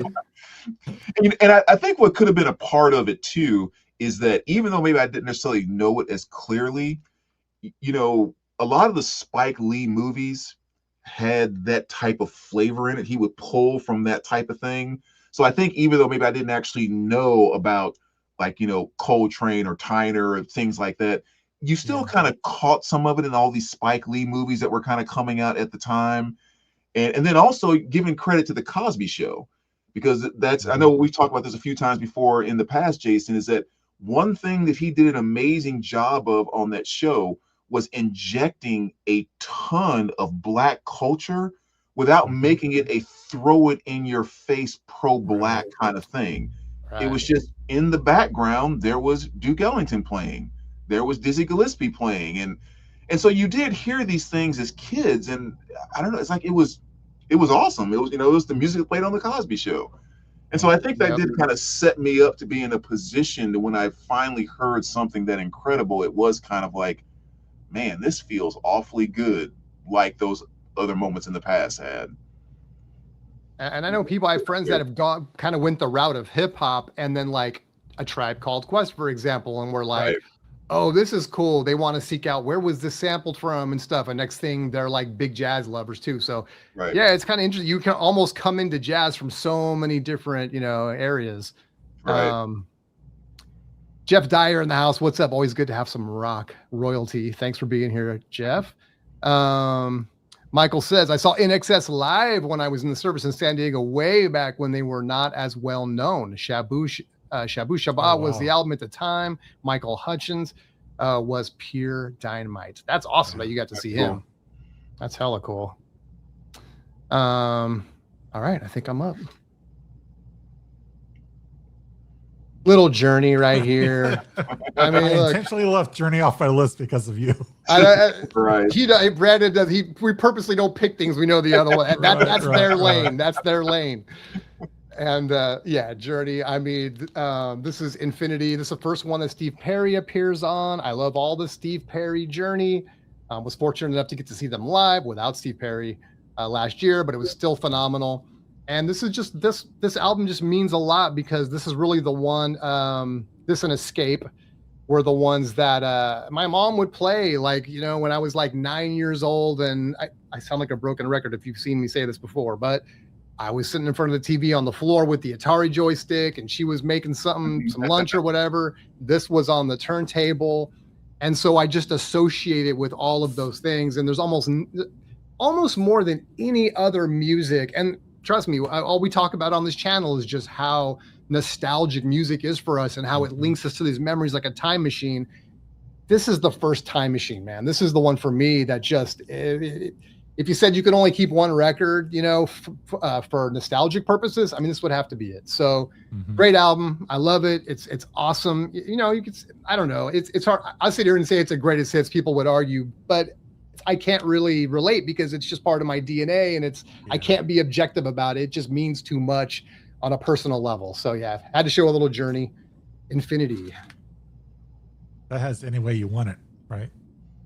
No, that's on. Wait, is it? No, that's on the album that came after this one, right after this one. Okay, Yeah. okay. But this one's got lights, which was cool too. The lights go out in Yeah. the city, which was a reference to San Francisco, which they're a Bay Area band. I'm a Bay Right. Area dude, so there was kind of this connection that made me feel kind of proud to be, a Journey Jesus, fan. like, are we best friends? Yes, we are. I know we're best friends. Yeah. Guys, I'm in the Bay. So another gateway album that when this came out, I didn't really care much for this artist at all until this album. And I finally started to understand a little bit more about him. I think about 9 years old. David Bowie, Let's Dance. Ooh, yep. Right? Stevie Ray Vaughan on guitar, Niles Rodgers. I mean, Man. Let's Dance. China Girl. People, Modern Girl. Modern Love is on there, I think. Modern Love, rather. Yeah. China Girl. Yeah. Like, I appreciated him so much that, like, it was cool. Then I saw him in Labyrinth and I was like, this is interesting. Okay. He's going a different direction. Just watched that last week Oh, you did? Yeah. for the first time. Just watched it last week for the first time. You have to drink every time they show the cod piece, right? Right. I'm sorry, I didn't mean to interrupt you. Go ahead. No, it's all good. But famously, so Stevie Ray Vaughan did the guitars on it, but quit the band before the tour because he got an offer to go record his own album. And that like devastated David Bowie. He's just like, he couldn't believe that Stevie Ray Vaughan would pass up that for the chance to go on his own. And Stevie Ray Vaughan went on to do what Stevie Ray Vaughan did. But as I've grown older, I've come to appreciate 70s Bowie more so than this era. But this was my gateway to David Bowie. And now I have every Bowie. Some better, some not. But it's really cool. It's a gold stamp promo as well, so that's kind of neat. Nice. Nice. Yeah, Bowie's like a true artist in the sense that you're going to get some of the greatest stuff, that if you connect with it, it's so good. Yeah. And then you're going to get some stinkers, because he's always like reaching. He's always trying to not follow the trend. He's just creating the trend. Reinventing. Yeah. And when you do that, look, I mean, not everything that you do is people are going to identify with, but when you hit hard. And that's the thing about Bowie I love. Like Bowie never wanted to replicate anything that he had ever done before. So that was a challenge for his fans. Yep. Yeah. It's so funny because like the path that you describe is my exact path with Bowie. Like that was the album that brought me to him, went back and discovered all of the 70s stuff. And then today on every single one of his albums, it's just like it's the exact pattern. And I've grown to appreciate even the lackluster efforts. Like this is a cool direction he went in. Yeah, it's true. Like even the stuff that you don't necessarily quote unquote like is still very interesting to listen to and take in. It just makes you think and wonder. Like besides Ziggy Stardust, I think Young Americans might be my favorite Bowie album. I love that song, dude. So much soul into that album. Yeah. Yeah. The thing about Bowie, and I think I really can see why people dive deep on it, even if after the total analysis, I'm kind of like, okay, this percentage of his work is great and I could do without this stuff. I got to that point though by just going deep and like listening to those early albums like every day and then really immersing myself. And then I could see why people would really identify and love it. But then, as I kind of move on, I don't really go back to those records. I find myself going back to the hits all over again. But I get why people that immerse themselves in it can really, love all that stuff. Because with a little time, man, it is kind of that thing where it kind of takes really wearing that music for a while. Maybe the third or fourth play, you're like, I get it now. Yeah, exactly. Right. And that's the cool thing about it is like since there's so much of his stuff, like I have all 6 of his box sets, right? Yeah. Wow. And every single album that I bring into my collection, the rule is I have to listen to it before it goes on the shelf. But like I said, you do have to almost listen to it 3 or 4 times to really, really grab it. So it's also fun to go back sometimes and go, I do not remember exactly what's on that album. And it's like pulling it and listening to it again, like for the first time all over again. Yeah. And that's actually like a very fun thing that it seems like you get to do with Bowie over and over and over. In fact, this is probably a good plug for your app, Jason, because I discovered it just today. I was really scrolling through my vault and I shook my phone and it recommended an album to play at will. And I was like, that's a cool feature. And I actually used it today. I played Carole King. I hadn't listened to Carole King in years. I'm like, oh, let's put this one on. Yeah, that's cool. Very nice. Very nice. Oh, I got to give Swifty in the house, Swift-O-Matic. He's the one that he actually mentioned that feature. He's all, on Discogs you can shake and they do I'm like, yeah, I was going to do a recommendation thing, but I don't know. He's like, just put it in there. It's cool. And yeah, people like it. So yeah, that's cool that you had that experience.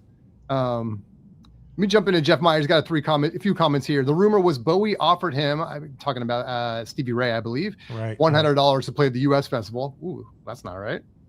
That's the photographer was getting more than that. right. I saw him open for the Moody Blues right after that. That I had no idea who he was. Wow. And my intro to Bowie was the DJ video. I just thought that was so cool. That's another person. I mean, he's another one where there's so many. He's like jazz in the sense that there's so many different places to come in on Bowie. Yeah, and then he did that side project Tin Machine. That was really cool. Cool stuff. Yep. Yeah. Whose turn is it? Mine? Yep. Yours. Yep. Okay. This one here is going to be one that I discovered kind of after it was big and kind of faded or whatever else. But I think where it worked its way back into my life, I think it's definitely a huge part of my DNA now. And it is Kiss Me, Kiss Me, Kiss Me by The Cure. Bro, that's two. That's two. Back to back. Had to go here because like when it comes to what I oftentimes label as 80s alternative love, even though some of their songs are more upbeat and all of that, The Cure just defined that for me of just like what goth emotional type of music is, the meaning, the feeling, and everything to it. The Cure just so defines that. And as much music as we all like, I know one of the hardest things in the world is when someone gives you that, what's the best album of all time? What's your favorite whatever of all time? And you almost can never answer that question. But the one question I feel like I can answer with great confidence is, I think the greatest pop rock album or song of all time is Just Like Heaven by The Cure. Like, I do not think you can make a song any better from the first note to the last than that freaking song. And so that in of itself is just something that sears it as part of my DNA. Because I mean, it's so weird when I listen to that song sometimes, especially the intro, the way it kind of layers in, where it starts with the drums and the bass guitar, and then like the other guitar comes in and the 12 string, and you just get to hear like the beauty of every single layer. If I don't pay attention, I stop breathing for whatever strange, because I get so locked into the vibe of that song. And for some reason, that song and Seven Wonders by Fleetwood Mac, I find myself doing that in both those songs, where I get so locked in, I forget to breathe. It's just like, where is this song taking me? What is this? Pure magic right there. So sorry to steal your thunder, Jason. I could imagine Brandon like in the recording studio when this is being laid down, like spontaneous combusting when he's hearing all these layers. Yeah, like, I know. What is happening? Why does he keep passing out every time we do the intro? He stops breathing, guys. Pick him up off the floor. It's like, it's Now so I'm like, good you have stop to breathing. You have to make that a short video. There's this girl that does these videos where she acts like she's in the studio, and like, I don't be like, MJ can't stop like doing like alternative. Yeah, at the outro is always like a bunch of like layered MJ, just whatever, singing into the mic, but nonsense or whatever you want to say, not real verse or anything. And so she acts like her look on her face is always like, okay, song's about to end. Oh wait, he's back. Okay, we're about to wrap up. And oh, wait, he's still going. He's still going. You could do one for Just Like Heaven, where it's like every time they come in with a new instrument, you're like, you light up and then you stop breathing and pass out at the end. Well, I mean, the only thing I'll say about this, because you said it all, dude, is just The Kiss, I think, is the first song on here.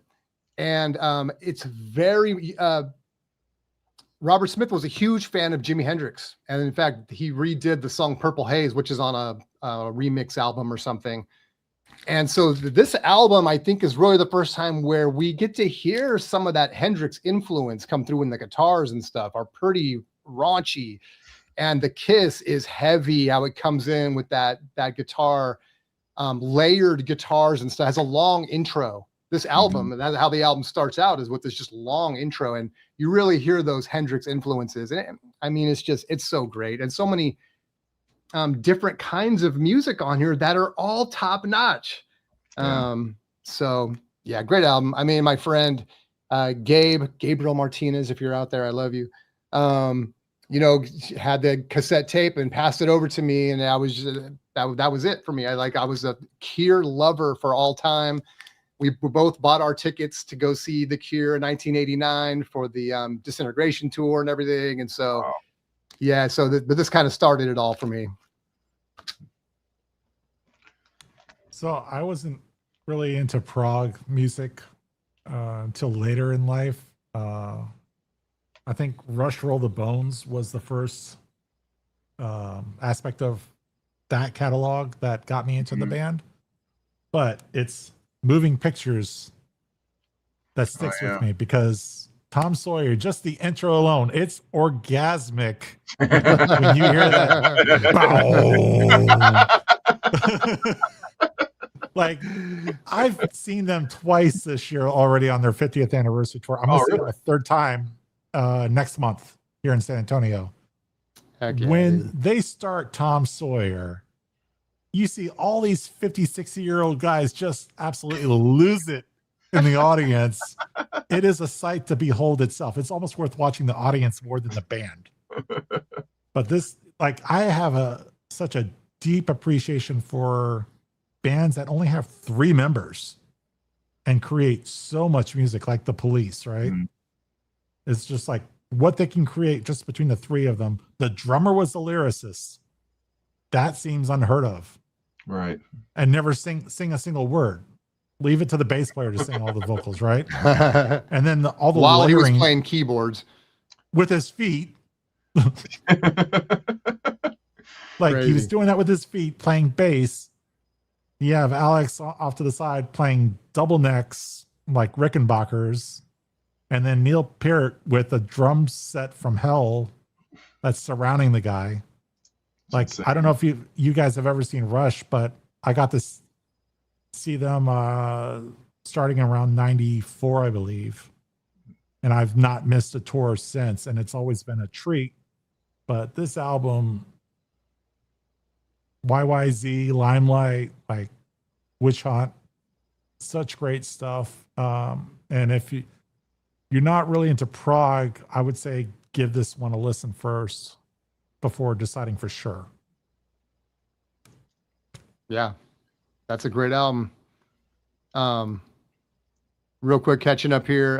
Michael Elliott, David Bowie took top shelf in my life for decades. He's been one of the few musicians that truly altered my musical journey. Heroes, Low, Scary Monsters, and my favorite being Station to Station. All great. I mean, Great. All great. Also, okay, but Brandon, you know how I feel about Station to Station, and if you get the cassette version, there's extra tracks, or Brandon, they came out with the whole live show that is from the Station to Station tour, Right. and you get to hear that stuff. I want that album so bad, man. So yeah, but anyway, Michael, you are 100%, dude. Great stuff. Jeff Dinosaur Jr., of course, does a great cover of that. Sorry, that's what I'm going to get behind. Then I don't know what we're referring to. I think he's talking about Tom Sawyer. Oh, Tom Sawyer. Okay. Yeah. Perfect album. Absolutely. Limelight, just about their best song. Next to Spirit of Radio. Spirit of Radio. Rush is so good. And then lastly, Just Like Heaven. Absolutely. All right, you're up, Brandon. We're coming. Just to let you guys know, we're coming he's down the home saying stretch. Dinosaur Jr. did Just Like Heaven. Oh. Okay, yeah. Yeah. Oh, we were doing that. Okay. We're caught up now. We're caught up. I got 3 left, so just so you guys know. But that's going to 11. So I picked 11. So I'm guessing, and then we can. Who knows? This has taken us a while to get through these 10 records apiece. So we'll see what we got left in the tank when we're done here. By the way, Favor, I want to say I'm loving those OG stickers. I've noticed that on a few albums. That's where we connected. As soon as I saw you doing that, you did that on a room tour and you showed your setup. And I was like, I need OG stickers. So I messaged you. I'm like, where did you get these? That's awesome. So whenever I see you have those records on your Instagram and stuff, Johnny, it's like I always think of Brandon. I'm like, are you the 2 guys I know that have those OJ stickers, man? Like, are they breaking in each other's room, or do they both have stickers? Are they bosom buddies? Like... Let me just give Cesar his moment in the light right here, a little spotlight. How about Soda Stereo? Says Cesar. What a shocker! He's going Soda Stereo. If you guys don't know, I mean, Cesar is always propping up Soda Stereo. So, and then Jeff says, "Fire Cesar." So, okay. All right, the next one I'm going with here is an absolute gimme. You know I'm going to show this because this is at the very core of my DNA. Yep. Godsmack. You know that's coming. Pull mine out. Yep. That cover. You know that's coming. Yeah. Love it. One of the cool things too, you kind of mentioned the cover. Not the last time I saw them, but I think it was like last year when I saw them on tour. You know, with all the AI stuff they can do now, whenever they were playing songs, they had the album covers up on the screen. And with the AI thing, they had them all come into life. So like, you know, she was like moving around and doing stuff and all the different covers. It was really kind of cool. But yeah, I mean, everyone knows that Godsmack's my absolute favorite band. And yeah, this is really kind of at the core of my heart when it comes to rock music, metal music, glam, hard alternative, things of that nature. Because the thing that I love about Godsmack, and that I think that really drew me to what they did, I love all the skills of your Vaughns and like all your amazing guitar players and stuff like that. But at the end of the day, I'm just a big groove riff kind of guy. You know, and that's the one thing that Godsmack does is with Sully initially being a drummer in his career and then moving out front. All he basically is doing now is playing drums with guitar. Like he's playing percussion with guitar. So everything they do, or so much of what they do, is just these big rhythmic sounds of stuff. Matter of fact, with that new guitar player they got, who's a young kid from this town, actually, when I just saw him a few weeks ago, and it's like he threw a guitar solo in a song, and I'm like, ugh, there's no guitar solos at Godsmack concerts. Like, what is this? The dude could play though, but it really was weird. But so that's just something that's always gotten me at my core with Godsmack, and one of the reasons why they became my favorite band. It's just that new metal groove, Korn type of thing, and they just do it as well as anyone, and love it to death. Half of the songs I see on this album, you can play in drop D tuning with one finger. It's like it's nothing complex, nothing overly, but it grooves in that right place. So that's an album that's always meant a lot to me, and definitely will for the rest of my life. That's one of my core heartfelt albums. That's the first thing the alien's gonna see when he cuts you open, man. Whoa, what's this? Godsmack. Okay. Exactly. Yeah, that's a good one, dude. I've seen them 19 times and counting. Wow. Wild. All right, next up for me, Whammy. That's all I can say. Whammy's the one album that whenever I see it, I want to buy it, even though I already have it. It's like, I'm like, oh, you know, I just want to like buy them all and like wallpaper my house with this cover for whatever reason. But I adore this record. I mean, Legal Tender is such a cool track. This is everything that defines the B-52s to me just bleeds through this record. And it's really, you know, as I was growing up and kind of listening to B-52s, it was like this album was the one where it was like I locked in and I was like, all right, I'm a huge B-52s head now. And you know, Whammy, Kiss, Song for a Future Generation, Butterbean.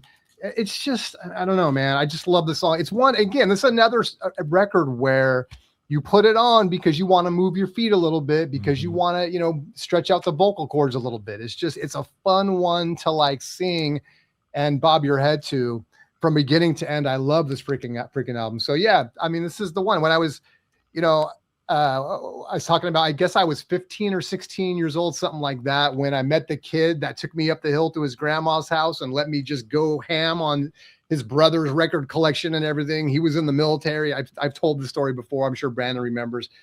And I was pulling out full catalogs of like The Cure, B-52s, like anything that was like 80s. I was grabbing it. And so, you know, this reminds me of that time because it was like I was a teenager and stuff. And anyway, B-52s, man, Whammy. I love Whammy. That is the album that I associate with you the most. Like if someone just says Jason, Whammy is the first album that pops up in my head. Yep. I love when you sent me that video, like spinning Whammy in the record store, which on the one hand, I'm like, oh, that's so cool. But on the other hand, I'm kind of like cringe. I'm like, oh God, he's going to know how weird I am. Like, like, I feel like I've seen you hold Whammy so many times that I was in a record store the other day and I saw a copy and I went to go buy it. I'm like, oh, I already have this. And I was just, no, it was Jason showing it. Jason has that made me feel like I had it. Oh, you don't have it? You thought you yeah. That's good. That's really funny, dude. I think I have it. That's hilarious. It's like your Godsmack. I'm like, no, don't buy the Godsmack. You have 6 copies. No, that's Brandon. That's good, dude. Oh man. You know, so I knew this band before Live Aid, but when I saw them at Live Aid, I'm like, oh, these guys are my people. Like they were supposed to do a full set list, and I think they only got in one song, and that was Bad. I'm talking about U2. It was like they had a timer just like every other band, and Bono just basically said screw it and went into the crowd, lost track of time, and they just kept playing the song forever. But it was just such a cool rendition. It was such a kind of a pivotal moment for the band to basically be recognized on the world stage. And it's like, there's Bono just embracing the crowd and the crowd's loving him back. And then like a year or two later, Joshua Tree comes out. And I think I have maybe 6 or 7 copies of this album. Wow. Like it's one of those records where if I see it, I will pick it up if it's a different pressing. So I do use your app for that, where I'm like comparing which ones do I have and don't have. Nice. I'm still looking for a UK pressing of it. But I think I've seen U2 the most out of every concert I've been to, and I've probably been to a couple of 100 concerts. Like this is probably say 13 or 14 times I've seen U2 on different tours. But another greatest hits album. It's basically their love letter to America on this album.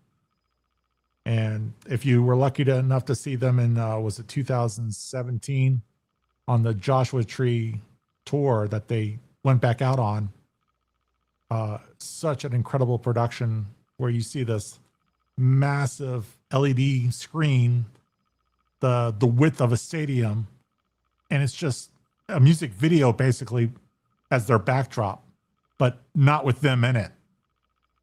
And so like Streets Have No Name, and it's just a street that's going on forever. And you just get goosebumps watching them. But yeah, one of my big influence, The Edge, the most minimalist guitar player who has the most to offer on any album just by pushing a pedal. Yes. Yeah. Yes. We've talked about it many times on this channel, man. I mean, those first 3 songs on that album are, I mean, put it up against anybody's 3 back-to-back-to-back tracks on any album. I mean, damn, it's so good. And we always talk about The Edge too, man. Yeah, that's like that's I fire. saw The Edge in a video where he was playing the track Elevation, for the camera guy. Mhm. And it sounds super impressive. And it's like, but if I turn off the pedal, this is all I'm doing. Yeah, yeah. Ding, ding, ding. Yeah. That's Yeah, funny. that's one of those guys that just completely takes it to another level when he talks about like, I'm not going to show you what I can do. I'm going to show you how I can make you feel. Yeah. And like he does it as I think as good as any guitarist possibly can, quite frankly. Right. As soon as you hear that chime intro to Where the Streets Have No Name, instant goosebumps. Yeah. Yeah. Yeah. It's Well, awesome. and one of the greatest guitar solos where if you turn off, all the delay, it probably sounds like, not nearly as good, but the Fly, dude, Brandon and I have talked about, Yeah, that's a great the Yeah. solo for the Fly, I have to hear it when I'm in a certain mood. It's going to pull just the emotion out of me. And it's just, and then I have to rewind it and just hear the solo like 10 times in a row. And then I'm good. I can go on with life. It's so freaking good, dude. I took my son, his very first concert was U2, and he was 11. I was working at the White House at the time, and it was just such a proud dad moment to see your kid enjoy the music just as much as you are. That's cool. Yeah. And like they start playing Mysterious Ways, and I'm watching my son, and he knows all the words. I'm like, what does 11-year-old know about Mysterious Ways? I'm like, and he just like looks at me with the sheepish grin. Is like, what? I know what it's about. Dad, come on, dude. She moves in mysterious ways. That's right. How many 11-year-old girls are you around right now that's doing that, right? I just think it says a lot that the fact that you work at the White House and your proudest moment with your son was taking him to a U2 concert. That shows your head's in the right place. Yeah. Music appreciation reigns supreme. I took him with me to go see Rush this year. Wasn't his thing, but he appreciated it. Yeah. Very nice. That's awesome. All right, sorry to do this. Let me catch Brandon. Hang on. Let's see. We got Cesar. You know me well. I'm going back a while now. What he's talking about. Soda Stereo. And then thank you for clarifying, Jeff. He says I meant Fire Cesar, not Fire Cesar, which is the way I. So thanks for clearing me up. I was ready to fire Cesar. Remove him from payroll immediately. Exactly. You're fired, Cesar. Brandon's my number one Godsmack go-to guy, said Cesar. Need to get me that one, Brandon. What pressing should I get? All of them. No, I don't know if there's any one that I think. We mean which pressing or which album? If you're talking about pressing, I don't know if any one. Have you ever noticed a major difference between the different pressings? The first one was because I think they're digital. Like they were digitally recorded, weren't they? Yeah, because this is all like late 90s. Yeah. So yeah, you're kind of getting the same thing with all of them. So Whammy should be the first B-52s I should get, Jason. I mean, I don't know. Again, I'm going to feel the most accessible B-52 album. Sample it first. Check it out on Apple or Spotify or whatever, anywhere great streaming can be heard. It's my favorite, but I mean, they're always a little different. Like the first two are very good. They're also the early stuff, Wild Planet and Self-Titled. Yeah. A lot of people are gonna like Rock Lobster, Cosmic Thing with Rome and Love Shack. So it just depends. It just depends. For me, my wheelhouse is Whammy. I just love it. It's if you are not shy about tapping your toe, Cesar, and singing when you start to learn the lyrics, I think you're gonna love it. I believe the Love Shack album Cosmic Thing is being re-released all analog. Interesting. For Rocktober. So very you might cool. Look for that one. Yeah. Yeah, so definitely probably their most accessible out, I would say. I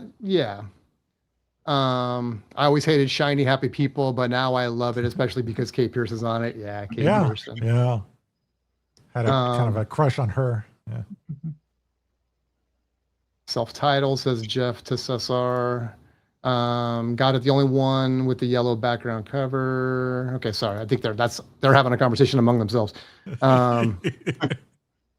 I got that the day it came out and took mushrooms to listen to it and couldn't believe what a psychedelic album they put out. I still think that. I don't know where are we on Godsmack with that one or psychedelic album? What were we talking about? The delay, uses pure psychedelia. Sorry. We're on B-52s probably. I don't know. Did produce those records? B-52s Bound Sound of Satellites is underappreciated. Yes, great album. That's the last one that Ricky, right, the guitar player, is on, and that is absolutely. I mean, that's got Girl from Ipanema. I mean, come on, the vocals on that are amazing. That's great call. A direct link from Fear of Music to that album. So that's what happens when I get behind. Then I'm not. U2. I still love U2 regardless, SSR, of what people say. First time I saw them was for the Elation tour. Then for the next album at the Rose Bowl, both were great. Ooh, good place to see a show at the Rose Bowl. Yeah. The Vertigo tour, probably. Yeah. Joshua Tree. Yeah, we all love our Joshua Tree here. Yep. You're in great company. What's up with the Soda Stereo? Jeremiah, Joshua Tree is totally psychedelic. Oh yeah, okay. So that's what we're talking about, right? Yeah, if you go to Joshua Tree and take mushrooms, yeah. Oh yeah.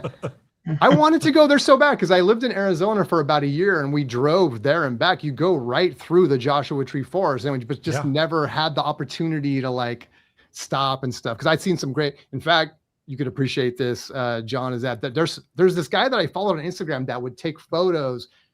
And he would take videos of the whole thing, like a lot of photographers, but he does this one where he goes into Joshua Tree and he takes these photos, and it's like the perfect time of day. It's like misty, beautiful, crazy photos of those little Joshua trees, and stuff. But anyway, a real place for those that don't know, Joshua Tree. Okay, you're up, Brandon. All right. Is this the last one? Well, I got two because I went to 11. Me. Okay. I turned it to 11. All right. Spinal Tap. 11. Turn it to 11. All right. Yeah, I'm going to call an audible here and pick out one that I wasn't going to show. This is definitely one of those moments, though. Young kid, one of my first early memories. We're living in North Carolina, and we're driving to the mall. My dad's driving his old blue Oldsmobile. I'm sitting behind my dad, who's driving. My mom's in the front seat. My sister's in the back seat, and the radio happens to be on. And everyone's talking and no one's listening to the radio, but then this song comes on and I just get like so captivated by it. Never heard it before or whatever. And so flashing back, what you end up finding out is it was Heart of Glass by Blondie. Ooh. And I remember just kind of, again, I'm sitting in the back seat all by myself. I'm not, of course, asking my mom or dad who it is, because I don't even know if they think to ask that question. Plus they wouldn't know. No one's paying attention to it. But I am just like, what is this coming through the speaker? And one of the first things I remember, because when you're that young, like kindergarten or whatever, all girls have cooties, right? Like you don't talk with the girls, you don't play with the girls. The first woman outside of family that I remember thinking, I want her to be my friend. Just from what I'm hearing, the way this song is making me feel, all this stuff that's coming through there. The first woman I ever met that doesn't have cooties, who I want her to be my friend. Friend. Yeah, well, you're 5, so you're actually a friend. And wouldn't kind of know for years, because I never heard it again for quite some time after that. Because again, there's no cable, there's no any of that. It was just that one moment on that drive out to the freaking mall. And every time I hear the song to this day, it always takes me back to that moment of being the little dude in that back seat. So that's what opened my world to Blondie, and special memories. My dad's biggest crush was Debbie Harry. I bet. Yeah. Well, I just recently heard a story where she was getting a ride to a gig, and it was Ted Bundy that was giving her the ride. Yes. Like, we almost lost Debbie Harry. You might have heard it right here, Johnny. Yeah. Oh yeah. I did tell that story like a week or so ago or whatever. But yeah, absolutely crazy. Yeah, absolutely crazy. That's wild. Man. Yeah, she was. As soon as you saw, if you were probably any age, but some kind of age like we were when she first came on the TV screen, it was like, who's that? Dang. Rapture, Heart of Glass. Oh yeah, Rapture with the rap and everything in it. Yeah, Fab Five Freddy. And let me add one more thing too, because I've always want to give Harry so many props for this. Like you said, she was everybody's crush, right? Everyone thought she was the sexiest thing in the world, and blah blah blah. When you go back and actually watch what she did nothing. Like she wasn't, being all vulgar or overly sexual, or she had a dress that came down below her knees. Yeah. She had a modest heel on, and she looked right in the camera and sang. Like that's all she did. And yet you're like, that is the sexiest woman ever walked the face of this earth. There's just something so cool. Yeah, she didn't have to try very hard at all. And I respect the hell out of her for that. All right. You heard it here, folks. Yes. she was just looking into the bottom line. That's the bottom line. The thing about a woman's look, Brandon, is that there's a look and then there's a look. And sometimes it's hard to tell which one you're getting. And then after you've been hypnotized, you realize, oh, I was getting the look. I mean, she squinched her eyes a little bit sometimes. Like when she said the word glass, she would squinch her eyes. But I loved her hair. Yeah. Mm-hmm. Her hairstyle, like how she had it colored with the dark underneath the blonde. Yeah. Like that was so cool. Like, yeah, perfect example of it in that shot right there. Right. Yeah, she was so cool. So awesome. Jeff says REM Murmur for me changed my listening life. Yeah, that's a good one. I haven't spun that in a while. Blondie, great band, probably the first real accessible punk. Mm-hmm. Yeah. Okay, I got 2 to go. We couldn't have a show of DNA without talking about Adam Ant. We had a beta. We didn't even have a VHS at the time. We had a Betamax. And of course, we go to the local video store, and I'd always go walk over to the music section and rent, The Cure and Depeche Mode and all that. And then one day I'm like, who is this dude? Adam Ant, let me check that out. It was Prince Charming Review, and I still own it. I still own the same. I don't own a lot of stuff that I had from when I was a kid, like Brandon and the Billy Idol cassette, but I do have that video, and it has the receipt, and the date says 1988. And Adam Ant, dude, I wanted to be this dude. I wanted to dress like this guy. I wanted to, at the time I still had kind of a voice, so I could kind of, he has a great vocal, by the way. I think Adam Ant's very underrated for his vocals, I feel. I just love singing. I love dancing to Adam Ant and everything. He's another one I got to see a couple years back, kind of a bucket list item for me. And everything Adam Ant, man, can do no wrong in my book. I just love this stuff. I'm going to mention somebody that you would never imagine being on like a top 10 list as far as what influenced you, but I got into singer-songwriters for a period in the 80s, and then this album came along and it totally opened my eyes. Scarecrow. Oh, heck yeah. Like, I would consider this demo worthy for your turntable if you can get an original copy of this one. Just the song Scarecrow, Lonely Old Night, Small Town. Like, these are all amazing songs and such incredible production on this album. I would encourage anyone to give this one a spin. Don't stream it. Just get the record of this one. You're going to keep it. Nice. Great cover too. Yeah. It is, and as good as it sounds, just the storytelling. Exactly. The album is so good.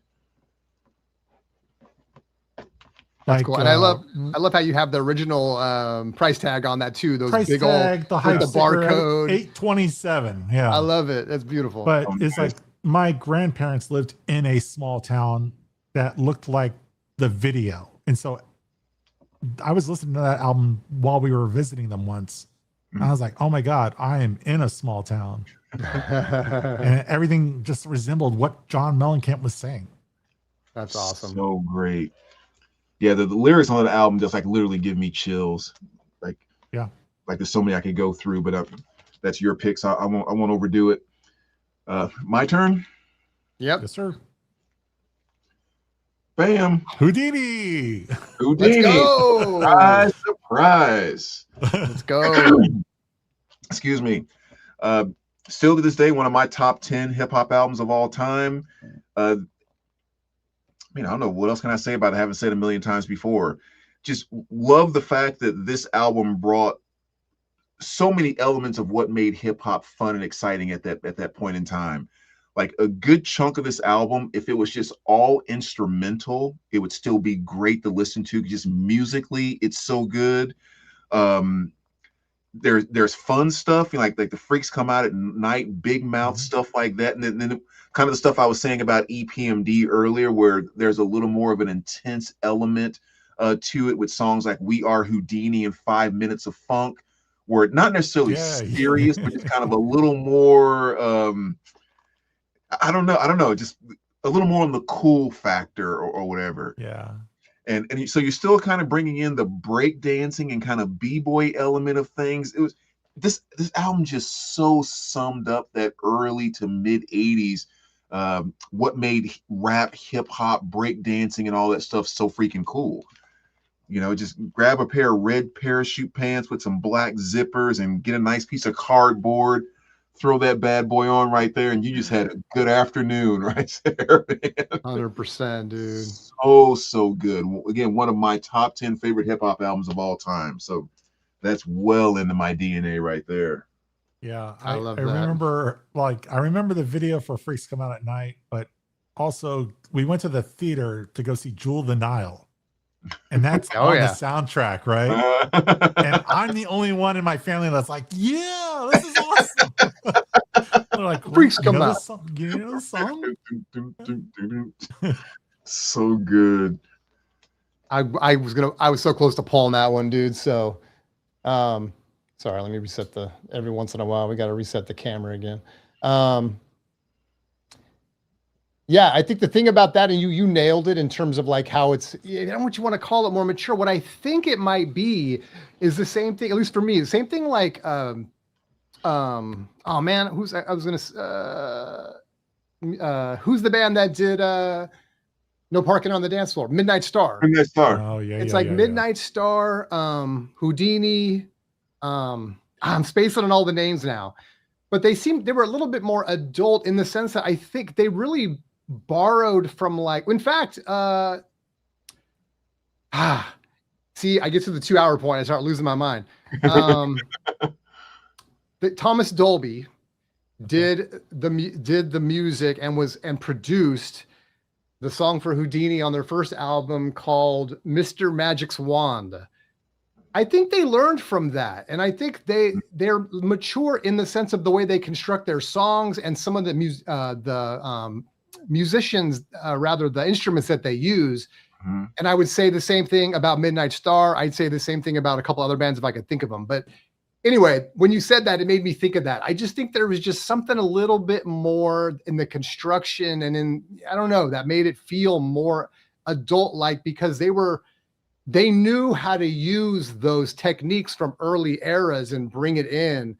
Whereas some hip hop was just, I would say the Fat Boys, for example. I love the freaking Fat Boys. They're amazing, but they're really doing their own thing. If I recall, they weren't really not many rap groups were talking about food constantly. Right. It was kind of quiche. Yeah, it was kind of that thing. Yeah. This is our area. Don't touch it. Yeah.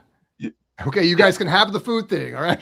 Yeah, I mean, look, when you think about like coming up to 1984, which I think is when this came out, you know, most rap was just about the beat. It was just about a beat and people rapping on top of it.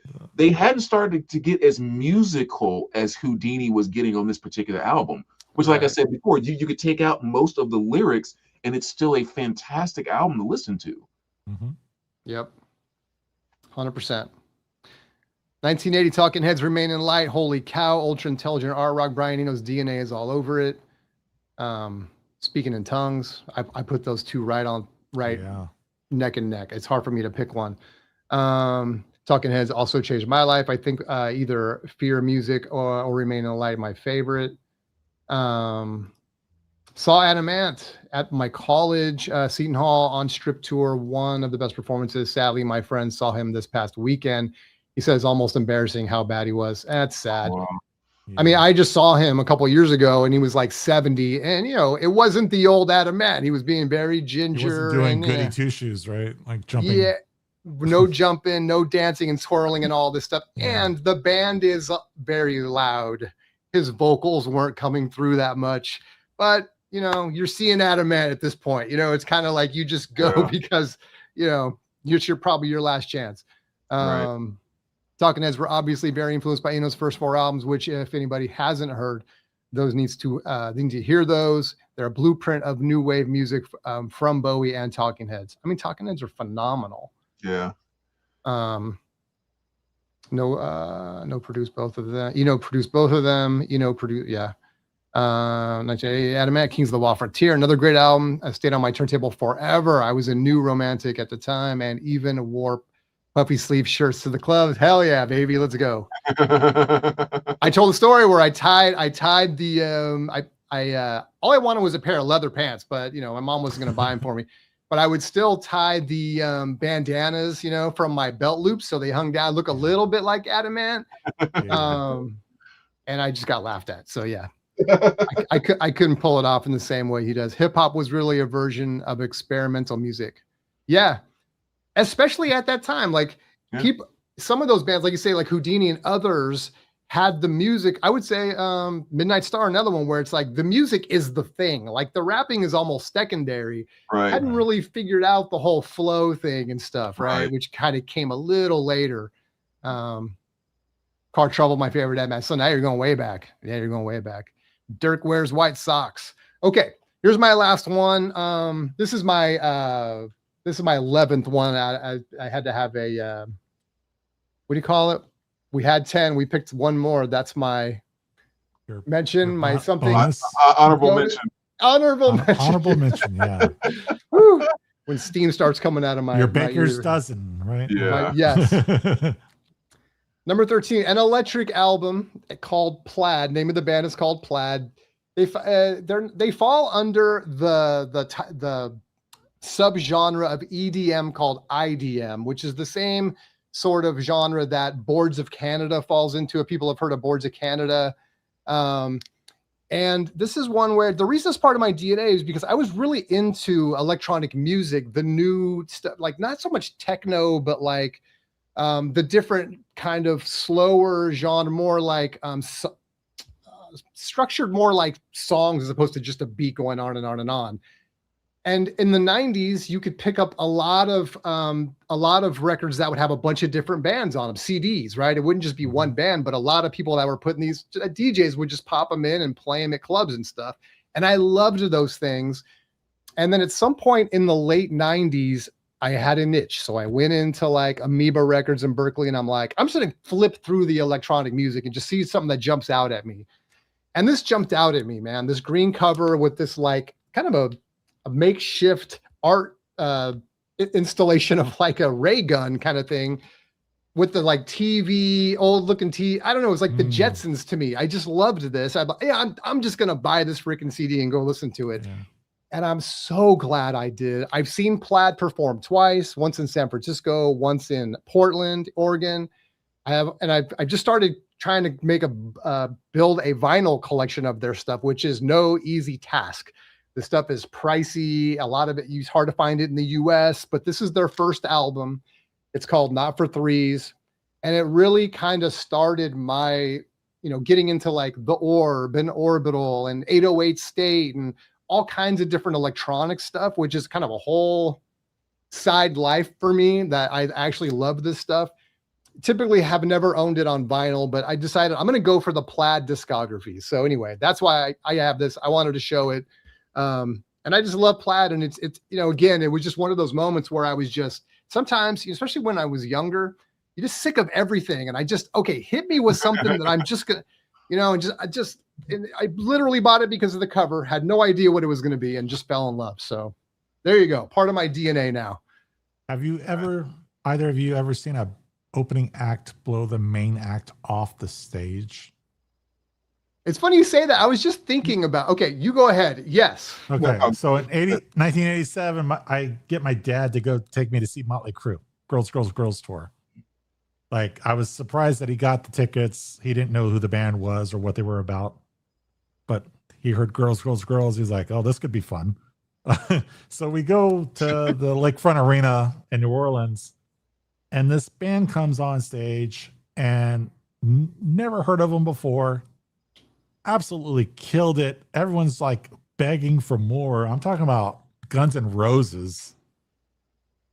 Like, there was none of the drama that was with this band yet. They were hungry. They were on time, right? They played all the hits off this album as their set list. So it was like only a 45-minute set list, but you got Welcome to the Jungle, Sweet Child, Paradise City, Mr. Brownstone, Rocket Queen. And I was just like, who are these guys? Like, because I could barely remember them being introduced as the opening act. Is just like, I just saw the lights go down. I'm like, oh, it's time for the show. And this band comes out and just kills. And then I'll watch Motley Crue. I'm like, they're entertaining, but I want to see that other band again. And the rest is history. That album, you know, that's another one of those albums where it was like a 2-year tour or so for these guys. Yeah. But just a killer album.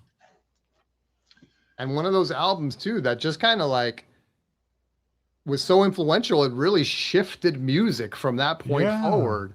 Mm-hmm. And a lot of the guys, it's funny when you go back and listen to that, and if you got used to listening to bands from like the early 90s, a lot of the grunge stuff that was coming, now go back and listen to Guns N' Roses and listen to the vocal, you'll be like, oh, that's where they got that vocal from. I mean, it's just so influential. Right. Yeah. Yeah, there's absolutely nothing better than seeing a band when they're fresh and hungry. I mean, that's just such a magical time. Yep. Well, it's funny because, sorry, go ahead. No, go ahead. Well, I was going to say, you reminded me that when you said, have you ever seen a concert where the opening band was better?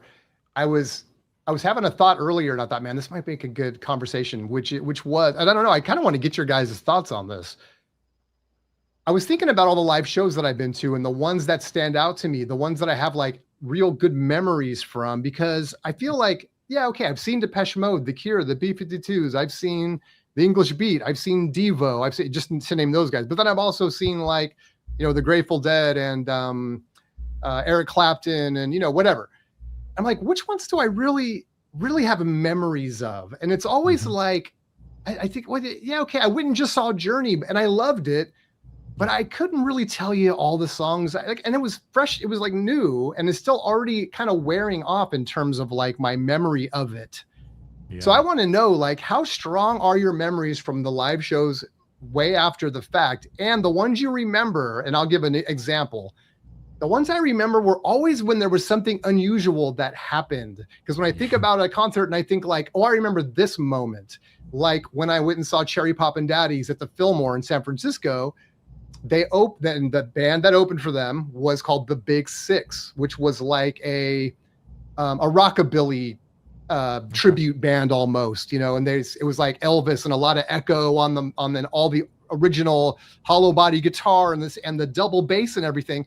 There's a moment when the bass player comes down off of the Fillmore stage, holding the bass, double bass, playing it, lifting it up, playing it, slapping it the whole time, comes down the side steps, off the stage, comes right in front of me, goes into the middle of the floor, stands up on top of the bass, and he's still going while they're just rocking the house. And everyone's like, yeah.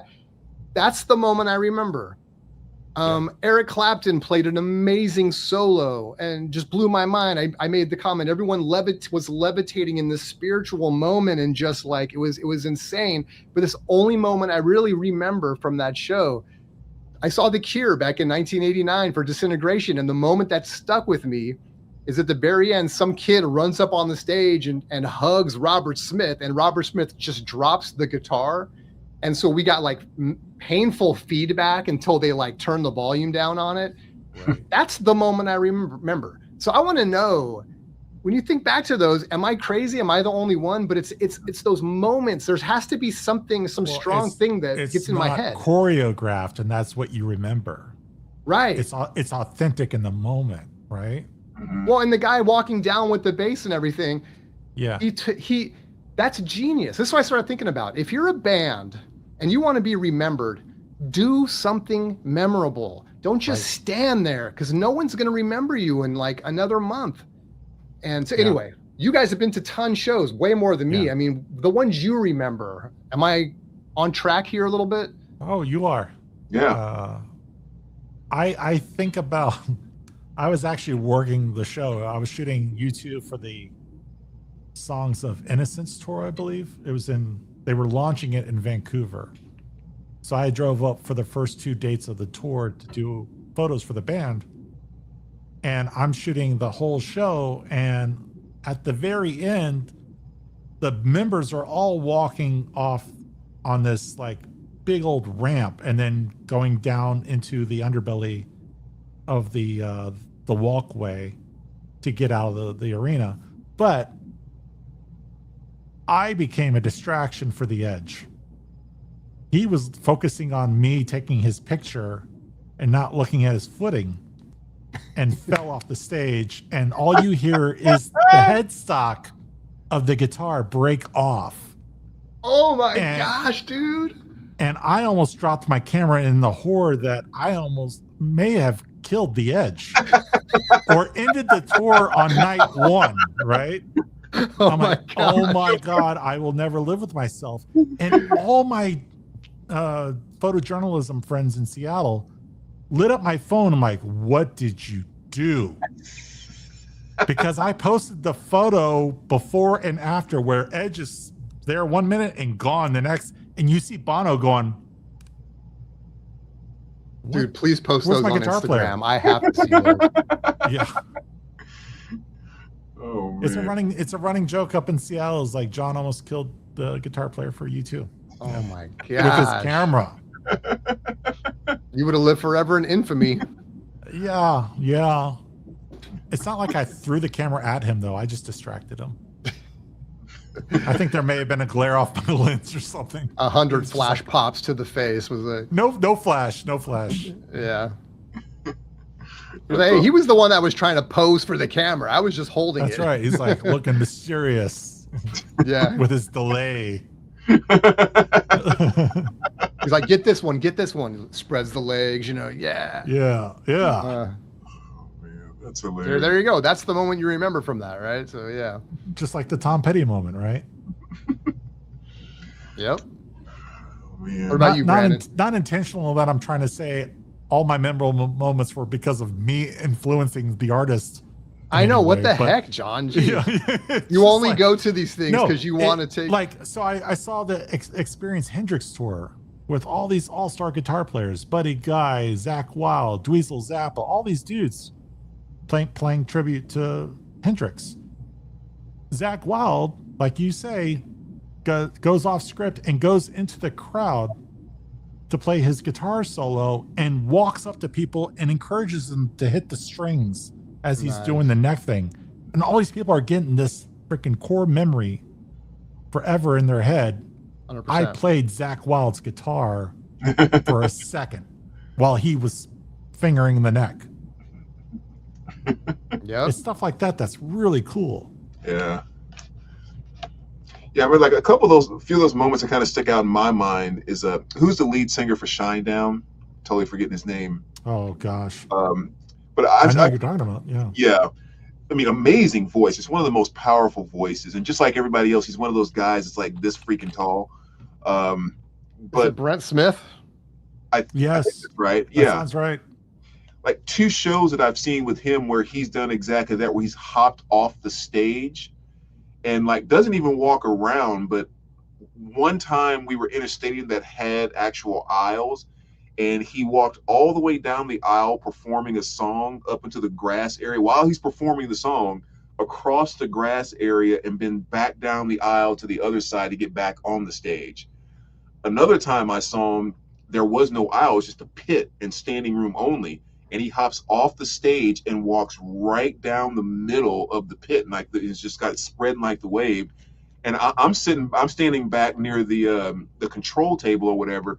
And he walks right by me. I give him like a high five, and then he basically goes and stands behind the sound booth or whatever, and they perform the song "Simple Man," where all of a sudden the people at the very back of the theater have front row seats. Exactly. Yeah. He's like 15 feet from the the elevation at the very back. Yeah. And so like moments like that were definitely kind of very cool, and not ones that you really forget. But I think sometimes too, the ones that stick with me is when not necessarily something strange or different happens, but when something happens that lines up perfectly with the moment of the song or the music or something like that. Like one that really sticks out in my mind is when I saw In This Moment open for Rob Zombie. And this is when their first album. I saw that tour. Yeah. Yeah, the Beautiful Tragedy tour. Yeah. Yeah, and again, it's kind of that same thing, like young, hungry, first album, and they're out there. Yeah. And that freaking guitar drop in Daddy's Fallen Angel, when again they get on that rhythmic thing. And I remember I was right there in the front row, and I'd never seen them before, and that thing freaking hits, and she rears back in that scream, and all of a sudden, like all four of them were just like on this head banging thing, on this groove, and I was like, that is what a metal concert is all about right there. I will never forget that moment. It was so freaking cool. And the last one I'll mention too, and this is one I've kind of grown to expect from Godsmack. It's one of my most magical moments every single time I've seen them. In the song Awake, there's a drop and a breakdown where they get onto the rhythmic thing.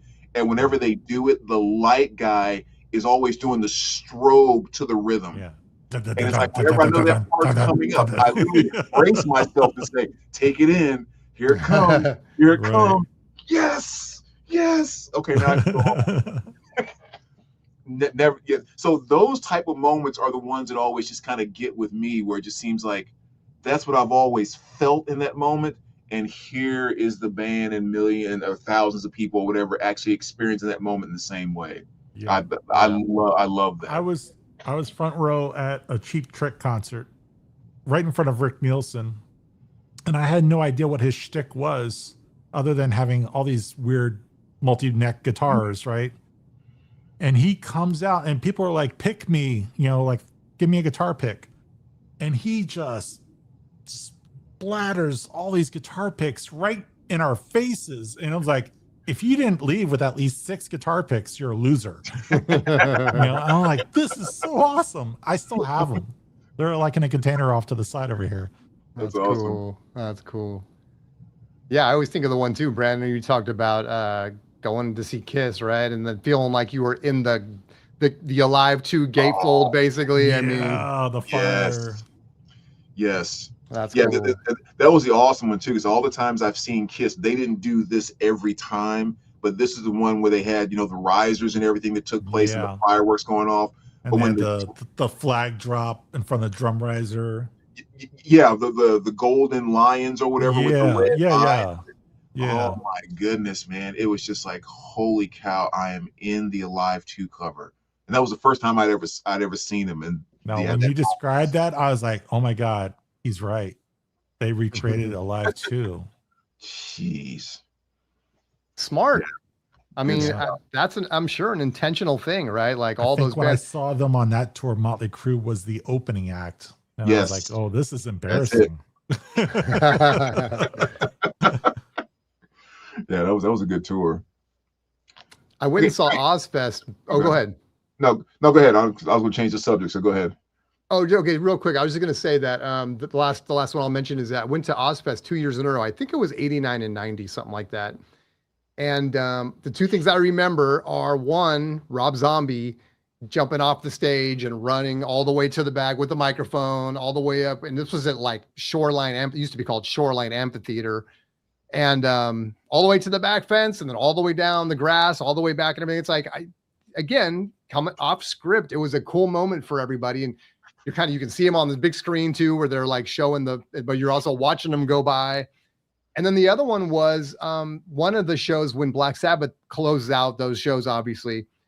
Ozzy was in like a crane, like this hydraulic thing that like lifted him up over the stage, kind of like you said with Kiss, except he's sitting in it. And in the front of it is this like water cannon. And he's like just chilling in the seat, going up over the crowd with his water cannon, just like blasting everybody, which was great because it was super hot that day, even though it was nighttime by now. I'll never forget that, you know? So it's like, it's those moments that like, you know, a little extra work to help me remember your show. It to a level 11 because he used to just throw buckets of water on the crowd. On tour. And he just, let's take it to a fire hose. Exactly. It's like Stanley Spadowski's Clubhouse. You get to drink from the fire hose. Exactly. Before seeing Tina Turner's legs on stage too, that was probably one that I'll never forget. That's a highlight. There you go. Just quickly catch up on the chat here. We got Swifty says 1984, accept Beacon Theater, New York City completely blew Crocus off the stage to the point they literally got booed off the stage and ended their set early. Wow, that's brutal. Wow.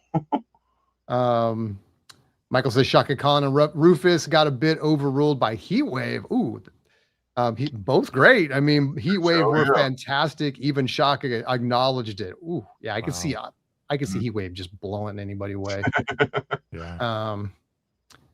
Saw Metallica blow Ozzy off the stage. Dang, that's another one, dude. That's too much. I mean, Ozzy and Metallica. Ultimate Sin Tour, Metallica had just released Master of Puppets. Wow. That would have been a show. That's a flex right there. No kidding. Okay, Jeff, I saw Stevie Ray Vaughan open for the Moody Blues and nobody knew who it was, but obviously he blew them off the stage. Yeah, that's rough. You do not want to follow Stevie Ray. Some bands you just cannot follow. Yeah. And then Michael says, watching Steve Walsh at a Kansas show, kicking his legs sporadically underneath himself while playing the keyboard in shorts. Odd, but damn, Kansas ruled. Yeah, that's a visual right there. All right. What were you going to say earlier, Brandon, when I interrupted you? Oh, no, I was just going to say like real quick without going into any discussion about it. What's the worst performance you've ever seen? Ozzy. Oh, Ozzy. One of his final shows, I think Rob Zombie opened and killed, and Ozzy kept apologizing throughout the show. Oh, like at the very end, it's like, I love you all. I did the best I could. It was a running joke with my wife and I. Whenever we would see Ozzy, I was like, oh, he's a shell of what he once was. Yeah. It was like Zach carried it with the guitar solos, but it was like he was struggling. And this is, 2008 or 9. Wow. So he still did plenty of tours. I saw the Black Sabbath final tour and the 13 tour. Mm-hmm. And I didn't think they were that bad compared to what I saw probably 5 years earlier. Like he was just completely out of it. Yeah. Man. I don't know, the most disappointing show I can't really think of what the worst show would be, but it was disappointing was Peter Murphy, who I told this before, where it was at Great America in the Bay Area in California, which is a theme park, and they have like a little amphitheater there where people perform. My girlfriend way back in the day saw Backstreet Boys there. Mm-hmm. But so I want to see Peter Murphy, famously out of the Bauhaus group. Yeah. And I love Peter Murphy. I couldn't wait to see him, and I had a massive headache that day. And but the worst part about it was that I think it was Book of Love or House of Love. And that wasn't Book of Love. It was like House of Love. I think that's right. That came out and performed. They were out there, seemed like forever. It seemed like they were on stage for like an hour and a half or something. And the sun's going down, and we're like, when the hell is Peter Murphy going to come out here? So they finally ended. There was this long break. Peter Murphy finally comes out. And everyone's like, yeah. And he breaks into some of his great, solo stuff and everything. And then as we're just getting into it, he comes out and he's like, guys, sorry, you guys have a curfew. They're kicking me off the stage. And I mean, everybody was so pissed. We're like, what? He's like, it's not my fault. It's not my fault. It's like, Yeah, but your opening band came out and played for like 90 minutes, and then we got you for like 20. Guys. Come on. Yeah. I was so frustrated, So it was just bad all the way around. The pounding migraine that I had, and then only getting to see Peter Murphy for like, I don't know, a handful of songs. That kind of sucked. Yeah. I would say the worst one for me was going to see Billy C from Smashing Pumpkins. It was kind of like after the Pumpkins took that break or whatever, and he was coming. It's like, oh, I'll get to go see him for the first time. And I had some expectations it was going to be Smashing Pumpkins like, and it was nothing like that. And he's a musical genius, but his stage presence in that show was just the most boring thing I've ever seen in my entire life. Yeah, he's not a very charismatic. Yeah, he doesn't like to move much. Yeah. And he would talk and you could barely hear what he was saying. And it was just kind of like, oh, and yeah, I don't know. I guess I was expecting way too much Pumpkins, and there was nothing Pumpkins about it at all. That's the worst in like every concert is when the guy starts talking between like every song. I can never understand what they're saying. I don't know, just where I'm sitting. And I went and saw the English Beat. And so it's Dave Wakeling, who's the lead, songwriter and vocalist and everything. Heavy British accent, or kind of British / I don't know where he's from, but he might be from, I don't know, but he kind of has a Jamaican type ska sort of accent too, but couldn't understand a damn thing he was saying. Every once in a while he's like, yeah, blah blah blah, Rankin Roger, and everyone goes, yeah, or sad, like Rankin can't, because Rankin Roger, the other guy, passed away recently, and everyone's like, good shout out, but every other word was like, what is he saying? Can we just hear the next song? And he had to say something like between every single song. It's like, bro, just do the music. Curfew's coming, dude. Come on. I know, curfew. Let's go. All right, just catch up quickly. Swifty says Cars Heartbeat City tour was terrible. Wow. They literally didn't move or speak to the audience, just played one song after the next, zero emotion. Yeah, wow. Just kind of going. That's sad to hear. That would have been an awesome tour, you would think. Yeah. Swifty also, Southside Johnny also played my college and was so drunk, fell off the stage after the second song, and the paramedics came and took him away. Oh, hey, God. It's memorable though, Swift. You now have a story. You now have a story. Yeah. Wait, was Johnny in the house? Did you photograph that show, Johnny? No, I was not there. I did not give him alcohol. And then Jeff says, I found the New York Dolls LP without a cover. It's a promo of the second LP with tan label. Cool. Just got to find that cover now. But as we say, you don't play the cover. So it doesn't, doesn't matter all that much. All right. Well, heck, it's been 2.5 hours. What do you guys think? I mean, do we got to break it off, or are we going to jump into Tubi talk? I got to say, I was on Tubi the other day. Oh, nice. And I was watching Coming to America, which never disappoints. But then I gotta say, is Brandon Eric LaSalle? Has anyone ever seen them in the same place at the same time? Oh, geez. Yeah, I might have heard that a time or two. Did you have Soul Glow? Did I let my soul glow? Yeah, I let my soul glow. Actually, my 7th grade year, I did let my soul glow. I freaking had the Jerry curl and everything. Oh man, it was so horrible. That was right before the high top with the. I think everybody was doing it back then, though. Oh yeah, like you had all the Jacksons and Yeah, New Edition and all them, Ready for the World. Like everybody was sporting the Jerry curl. Yeah. I tried to get my mom to give me one because I want to be like MJ, but she wouldn't do it. She cut hair and she did perms and all that stuff. That was her job. Mom, you gotta perm my hair. She's like, I'm not perming your hair. Please just perm. I think if I'd have worked on her a little more, I probably would have got it and I would have regretted it. I was gonna say thank her for that one. Oh yeah, I did later. I'm like, thanks for not perming my hair that time.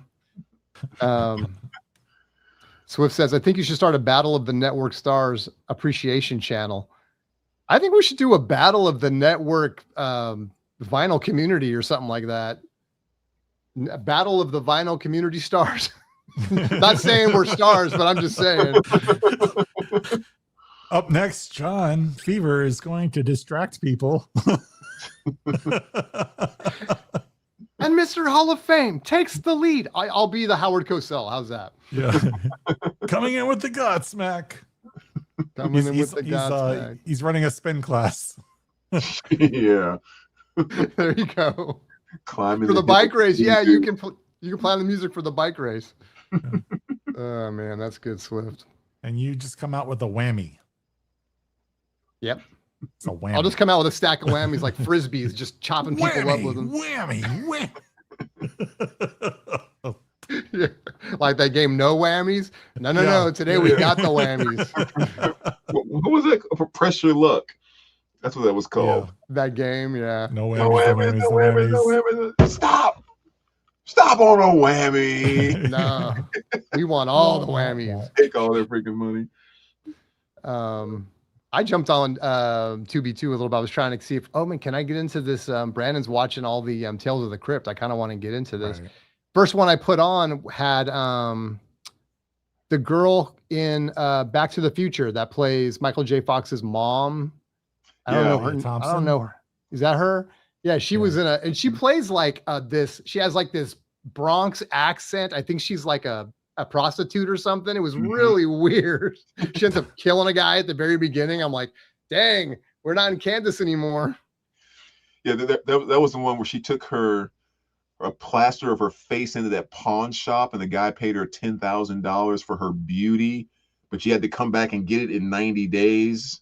And so she didn't come back, and she started turning all old and crusty and everything. Oh, wow. Yeah, those are so good, man. It really was. It really was. And I saw the one too just a couple of days ago. The one where you said the guy that played Chet on Weird Science. Yeah. Yeah. I saw the one that he was in. Bill Pullman. Is that his right? name? Is that his name? It's no, I don't think. What's his name? Bill something? He's from Is it Pat? He's in Twister. Bill Paxton. Paxton. Right? Paxton. Yeah. He's in Twister. He's in Pullman was in Spaceballs. Oh yeah, there we go. Spaceballs, another classic. Oh, you know what, dude? They're gonna check for any Star Wars fans. They're gonna re-release. I think next year for the 50th anniversary, they're gonna release the original Star Wars without not the CBS movie of the week version, not the VHS specialized version, the one that was in the theater in '77. And I sure hope it's playing near me because I'm gonna go see that every day it's out. and supposedly it's supposed to be from a whatever you call it. It's from a print that is they didn't like try to restore it. Right. Yeah, and so you're gonna feel like you're back in time. I really want to go see that. So it's a smart idea. They're gonna make a ton off of that. Off of product already made. You know, it's like, geez. If they went back and did prints of the original 3. They could play them everywhere in the world. It'd be like the Rocky Horror Picture Show, right? Exactly. Like, yeah, midnight you said screening it tonight. Come watch it. Exactly. Yep, 100%. He's where Princess Leia says, "I love you," and everyone goes, "We know." I know. Sort of like, "Damn it, Janet."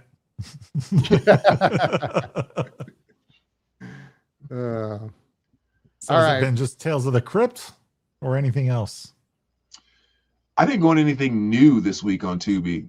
There's nothing new on Tubi. It's all old. I didn't start anything new. I gone through some of the. I watched Used Cars, which was the director of Back to the Future. What's his face?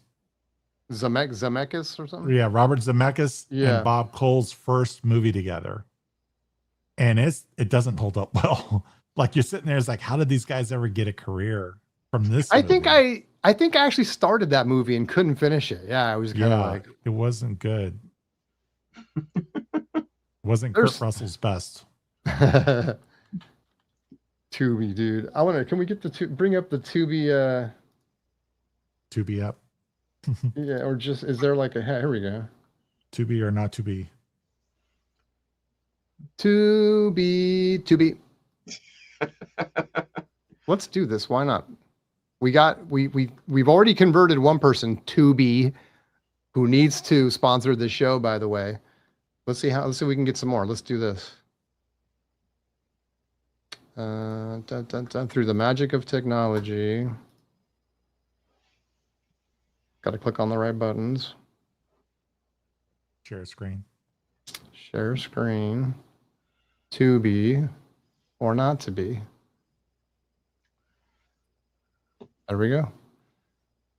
Look at that. Miami Vice, right? And from the front. Scream, Heroes. Yeah. There's Tales from the Crypt. Crush Groove. I need to watch Crush Groove. I did watch Crush Groove a couple weeks ago. Did you? And it holds up? Oh, yeah. I mean, it's Crush Groove. It always holds up. So a much movie fun. of its time. Yeah. I got to see that. I saw Wildcats as well this last week. Oh, really? Great one.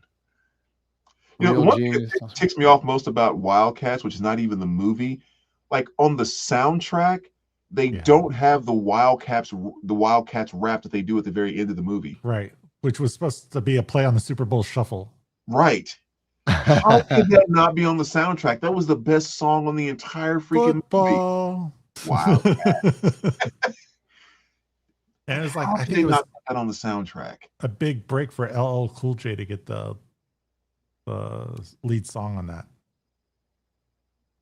Dude, Friday. That is one of the best movies of all time. How do you lose your job on your day off? It's a classic. You ain't got no job and you ain't got nothing to do. So good. Superbad, another great one. Yep. Yeah, that was McLovin. McLovin. I am McLovin. The Chappelle Show. That needs to come back so bad. That one's all. I love Key and Peele. I'll be honest. Oh yeah. It's hard to watch Chappelle without cringing. At least for me, man. I'm just like, dang, did he really go there? Oh my God. That's what was so good. I know. He was like the Richard Pryor of his generation. Yeah. Yeah. All right. I don't know about, let's see. Mad TV. Tom and Jerry, boy. There it is. Tom and Jerry. You know, I've been to a couple movies over the past few weeks and saw 2 previews where there's a Tom and Jerry that's coming to theaters. Wow. And then there's also a Wile E. Coyote that's coming to theaters. Are you serious? Like an animated film? Well, it's kind of like that whole like Roger Rabbit where there's cartoons and real people. Okay. And like the Coyote is actually suing Acme for making all this horrible stuff. Oh, keeps blowing up in my face. I was like, holy cow. But yeah, it's going to be on the big screen. I never liked that kind of stuff, like that Roger Rabbit stuff and everything. It has like the cartoons and the real people mix. That never worked for me. Yeah, that was beyond my years for animation. Yeah. Has anyone seen this Popeye movie? Not that one. No, I haven't seen that. I saw the Robin Williams. With Robin one, yeah, in the theater. This isn't disappointing. This isn't your grandparents' Popeye right here, man. This is like brutal, I guess. It's like a horror film, I guess. It's like a slasher kind of. Yeah. Have you seen it? I haven't seen it yet. I think I might watch it tonight. Yeah. It actually, what's funny Popeye is the Slayer man. Popeye that's horrible. It looks like it's actually filmed really cool. Like I've seen the preview for it and stuff. So I don't know. We should all watch it. We can report back next week. Yeah, book report. Return Death Race 2000. Return of the Living Dead. I got to see that. One of the best horror comedies ever. So I worked at Blockbuster for a couple of years. Oh, really? Me too. Part-time job. And Death Race 2000 was the box that I was always looking at. And I'm like, what is this? Like, do I even want to rent it and watch it? And I never did. I've never watched Death Race 2000. So I might have to give that one a watch. I got to start putting these in the playlist because that's one. By the way, guys, Tubi is free. You got to watch ads. There is no subscription service. And it's not that bad. And it's not that bad. It's like the old days when you're used to sitting through a couple minutes of commercials. I mean, yeah. Perfect bathroom time length. Exactly. Right. Or a trip for snacks. Yeah. Yeah. Yep. School Ties. That's a classic. Yeah. See, but they even got stuff like Mission Impossible on here. Hard got- Bodies. Now we're Oh, getting there he is. stuff. There we go. We have something for everyone. We have Hard Bodies, Mission Impossible, School Ties. And then we got Richard SpongeBob. Dawson. If you want Yeah, to Family cringe while he Feud. kisses every girl. Kisses inside. every girl. Yeah. Puckered lipped kiss. Like not even a smooch. Right. But like On the Give us lips. one- pucker on the up, make lips. a noise in the mic. He Survey moans into the says- mic. Do they have the Newlywed Game on this? Oh, that'd be great if they did. Yeah, they had the best one-liners. The show was so good. And who was the guy that hosted the Newlywed Game? Bob Match Eubanks. Bob Eubanks. Oh, Man, yeah. The way he could, when someone was saying something stupid or knew they didn't know what they were talking about, the way Right. he would just carry it and keep it going was hilarious. That dude knew how to get ratings. They got a bunch, though. Look at this. Price is Right, Match Game. I've watched some of the Carol Burnett. That's some Yeah, kinda good that's a old great school show. Oh, stuff. yeah. She's so good. Bewitched. The first season of Bewitched is good. The old Darren. However many seasons that was. Dick Sargent, Dick York. Yep. I know. How crazy is that? All this old school stuff. Dick Van Dyke. Ah, man, when I was a kid, I loved that show. And that was the beauty of having a 13-inch black and white TV. Yeah. All right. Hey, this is current. All right. Exactly. Leave it Oh, to Beaver. All in the Family, of course. That Girl, Partridge Family. Michael says Rollerball. Do we miss Rollerball? Is that Gidget. good, Michael? I we- remember do we need to- Rollerball. Do we need to put that on the playlist? James Caan. Yeah. Well, Howie. Designing women. Oh my gosh. Do you guys remember Howie back in the day, Howie Mandel, when he would like put a glove on his head, like a latex Little glove, Billy, and blow it yeah. up? Yeah, Like, yeah. Dude, His early stand-ups were hilarious. hilarious. He's telling a story about how when he used to do that, he'd put the latex glove on his head right over his nose and then blow into it with his nose and Right. blow this thing up until it flew off his head. He's all, one time I busted like the blood vessels in my head. I forget it, eye or something, like he had to go to the hospital and all this stuff. Jeez. It's a dangerous job, man. Twilight Zone. Twilight, Gilligan, Ozzy and Harry. That goes back. This goes back before Leave It to Beaver. I actually like Ozzy and Harry Yeah. too.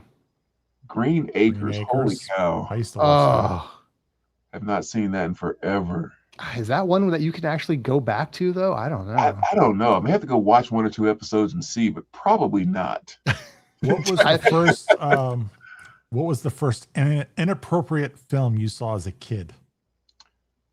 Inappropriate. My God, there were Meaning so many. nudity.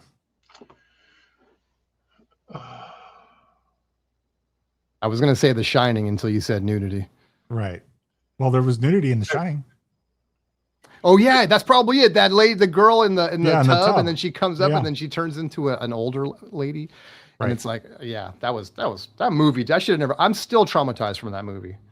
I think Oh, go ahead. Best Little Whorehouse in Texas may have been the first one. Oh, I remember that. Is there nudity in that? Oh, lots. Yeah, there's some breastises in that one. Oh, okay, I gotta go Yeah. back and watch that one. It's called Best Little Whorehouse. What do you think? Well, I know, but I did. Isn't that Dolly? Is in that? Or? Dolly Yeah. Parton and Burt Reynolds. Yeah. Yeah. I And guess the I whole never- time I'm like thinking Dolly Parton's going to be naked in this movie, maybe. I'm like, By the no. way, R.I.P. Dolly Parton passed Right. away today. Yeah. I was, Back then I- I used to call her Dolly Parts. Well, they used to show that on like TV, and I think that's why they probably cut heavily all the edited it. Yeah. Yeah, that's the version I saw. I remember the movie Losing It. There was a breast flash in that one when they went to the little whorehouse, right. and then also That was- the movie That was Tom Cruise, right? Yeah, that was. I think it was like his first movie. I think. Shelley Long. Yeah. And what was the other one? Going All the Way. From like 1982. Does that ring a bell? You Yeah. can't Kind of. like they've never put it on DVD and the VHS. Like if you do Well, there find was- like 40 There's also bucks All or the something. Right Moves. Yeah. I know what mine is now. Porky's. You guys remember Yeah, Porky's? yeah, well, I remember it from Cinemax. Yeah. Got It was As a kid, I would stay up a little extra trilogy late to sitting watch right back over Porky's. there. nice. Trilogy sitting right back over there. Porky's was fantastic. It's movie night at Brandon's. Let's go. And then Revenge of the Nerds too. There's a breast or two in Revenge of the Nerds, I think, right at the end, or at least. Yeah, well, there's one when they put the cameras in the sorority house. Oh, right. Yeah. There's more than just boobs. Hair pie. We have a bush. I like to watch Pie in the morning. Childhood was Man. great. Celebrity Bowling, says Swifty. Michael, yep. James Caan, Rollerball in the spirit of films like Death Race. All right. Gotta put those both on the you know what movie I just recently saw because my girlfriend's like, you've never seen this? Dirty Dancing. I just saw it finally. Oh, wow. What did you think? I thought it was overrated. All the stuff you hear about that for like, decades. Like back Hey, then, it was like a big thing, Footloose. but as a man of a certain age now, I'm watching this. I'm like, yeah, I'm putting baby in the corner. Stay away from her. You're like No 40 kidding. years old. You freaking perv, I know, right?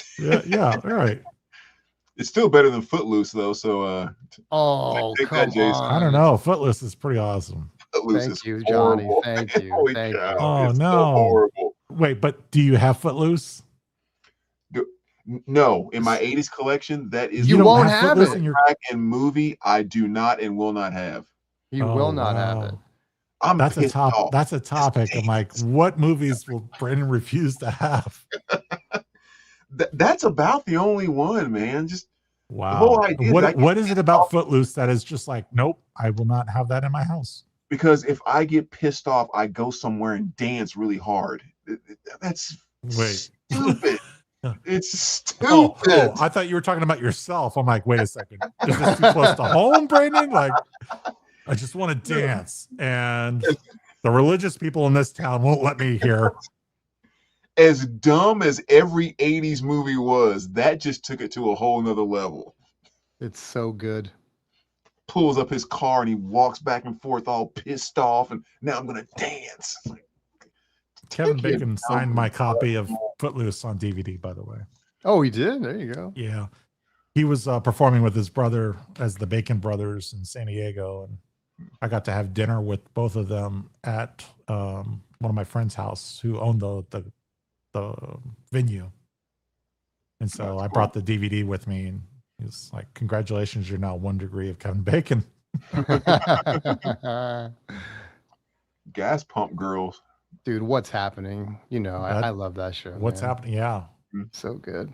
But Gas I Pump told you- Girls. I told you I've been watching some of the different Strokes, right?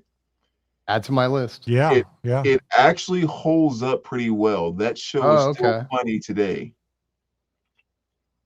Okay. I have to check that out. Actually holds up pretty well. The Did Monsters. you ever sneak into a movie? Oh, yeah. Well, you got to pay for the first one, and then you can sneak into the next one. Okay. What That's I have one a thing. sneak in story.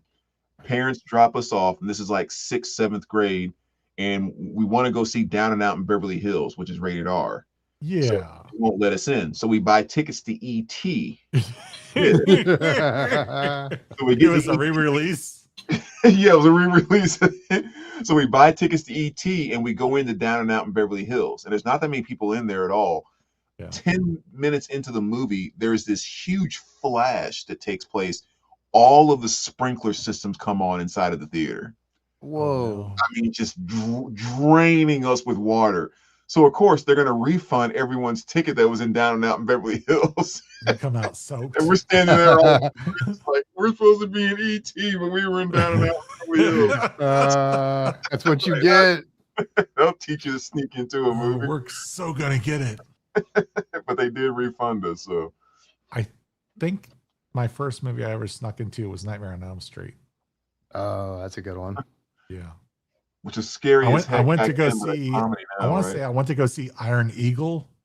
Nice. And I was like, That's a great one too. I can come back and see this. I want to go see this one. Everyone's all my friends and their parents are going to see Nightmare on Elm Street. I want to sneak in. And back then you could, because there was no assigned seating. It seems like all the theaters now do assigned seating, which is a blessing and a curse if you were wanting to sneak in. And back then it was like the scariest thing of your life, and today it's like a total comedy. Right. Oh yeah. Like even Friday the 13th is like that, right? It's like you just watch it just to laugh now, and at the time it was giving you nightmares. Yeah, it's like the one with Corey Feldman. I did sneak in to see that one. Oh, really? I remember seeing that stuff, but I don't remember sneaking in. I don't remember how I got. I would just always go with people that were older than me, I guess. Yeah. I think Splash was the film that it was playing with. Well, okay. First, let me say hi to Mitch. Mitch, welcome. Good evening. We're not talking vinyl right now. We were, but now we're talking movies. We're on Tubi time. It's Tubi time. But what about drive-ins? I remember going to the drive-in, and then you look over and you might see some breasts on that screen way over there. or so maybe your head's in like the car next to you. Or in the car next to you. Yeah, right. Why are the windows all steamy? Yeah. I remember Why is as that a car little kid rocking over there? What are they actually doing? looking into people's cars. Oh, really? That Oh must my have freaked God. them out. Yeah, I saw Jaws at the drive-in. Oh, And nice. I think I saw that's Car cool. Wash as well. Wow, there you go. A couple big ones. Yeah. That's awesome. The only one I can remember seeing was there's a movie. I was young, and it was my mom and her friend sitting up front, and I was in the back. And the movie's called Zombie, and it's kind of this cult classic now. And there's a part where there's a woman who running from a zombie. She goes into some hut or something, slams the door, but she can't get away before the zombie busts through and grabs her. And so he's grabbing her by her hair or the back of her head, and he starts pulling her like this. And of course, there's some busted stick sticking out from the door that busted when he pushed his hand through it. And he's pulling her eyeball to it, and it's zooming in and it's zooming in. And I'm looking at the screen like, man, 7 years old or something. And I'm like, and it was so slow that I kept closing my eyes, but when I would look, it would still be there. And her eye would just be a little closer to this, like, and eventually you just see it and it just pushes right into her eyeball. And I was like, My mom's like, oh, I should have told you to close your eyes. I'm like, get me out of here. Anyway, Pretty in Pink. The A-Team, that's one show that did not hold up well. No, Oh, really? I've tried watching it. I can't. They're so bad. Like my favorite segment of every episode was when they start rigging up the devices to get the bad guys, right? It's almost MacGyvering the whole trap for them. And I'm like, what are they going to do with the mattress springs? I know. And every time you're like, really? They fell for that? Right. Suckers.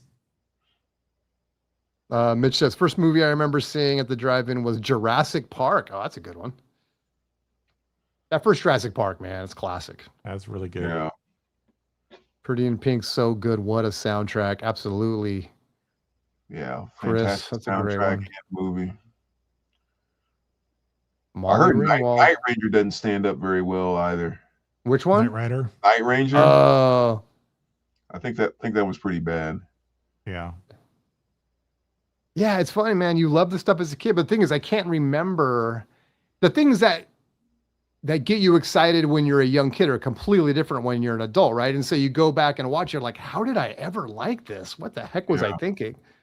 Because all you were thinking is, I would love to own a car like that. That's all you cared about was a freaking car. A talking car with a red light that just went back and forth. That's Vroom, all I vroom, wanted. vroom, vroom. Cool looking Firebird. I mean, outside of that, it was absolutely horrible. Silver Spoons. Flo. I can't believe that was a standalone show. Yeah, it was a spinoff. I don't know how long it lasted, though. I don't think it was very long. Like maybe one or two seasons at the most. I think. Like I have these moments where I'm like watching a movie and I see somebody that's a TV character. I'm like, I know that face, Mhm. but they look totally different. And it was the actress that played Flo in Gremlins was the old lady on the chair.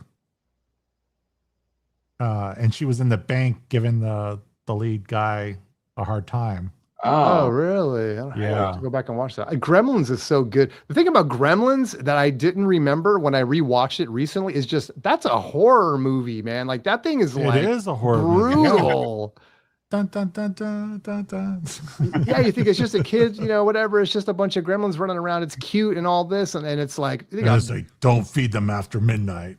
they're going through the blender. They're like in the microwave, it blowing up, Yeah. and I was like, dang. And that's kinda my crazy. sick humor, like I'm laughing hysterically when there's like the mom goes into the kitchen and you hear Johnny Mathis, do you see what I see?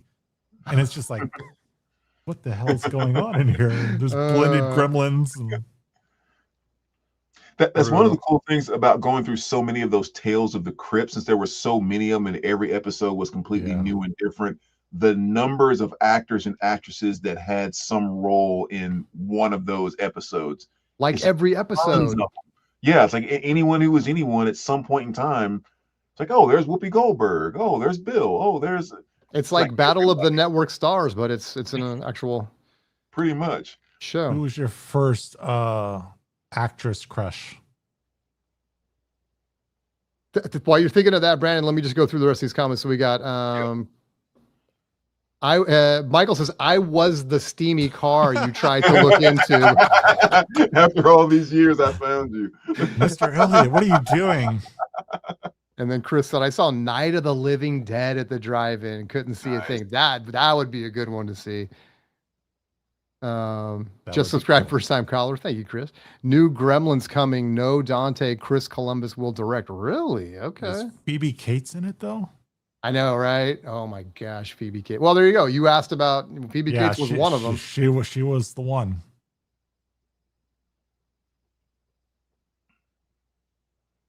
What was the question again? What was your crush? First actress crush, movie actress crush. Well, Carrie Fisher. Yeah. That may have been the first. Yeah. There was Especially so in many. Jedi. Who would have been my first? Probably Kelly from Breaking. What's her name? Oh, Yeah, Special K. Yeah. Special K. She was special. So, Brandon, you're talking about that "What a Girl Wants" movie, and I don't know, is that the title of it? And this is, remember, I saw there's a remake of it where the girl, in this one, she plays as a boy to join a soccer team. Yeah. Yes. But there was one back in the day that was like was it a soccer team or a football team or something? There was one called Ladybugs where a boy dressed up as a girl. It was Rodney Dangerfield movie. Right. Yeah. Yeah. She was one that dressed up like the. Yeah, she did one with the soccer team. There was also another one called Sorority Boys. You ever seen? You ever seen that one? Sounds Oscar worthy. So freaking funny. These three dudes get kicked out of their frat because they get set up by some of the guys in the frat, and they're like the party frat and blah blah blah. Yeah. So the only way they can get back into the frat to get the evidence is, dude, they only let chicks in, so all three of them go and drag and try to. It's actually worth a watch. It's pretty freaking funny. What was the one with Matthew Modine that was similar to that? Phoebe Cates was in it. It was like an early 80s flick. I'm not good with all the names. Oh my goodness. I have to look up their. Is there a search for actors in that search bar? Can you type in Matthew Modine and see what pops up?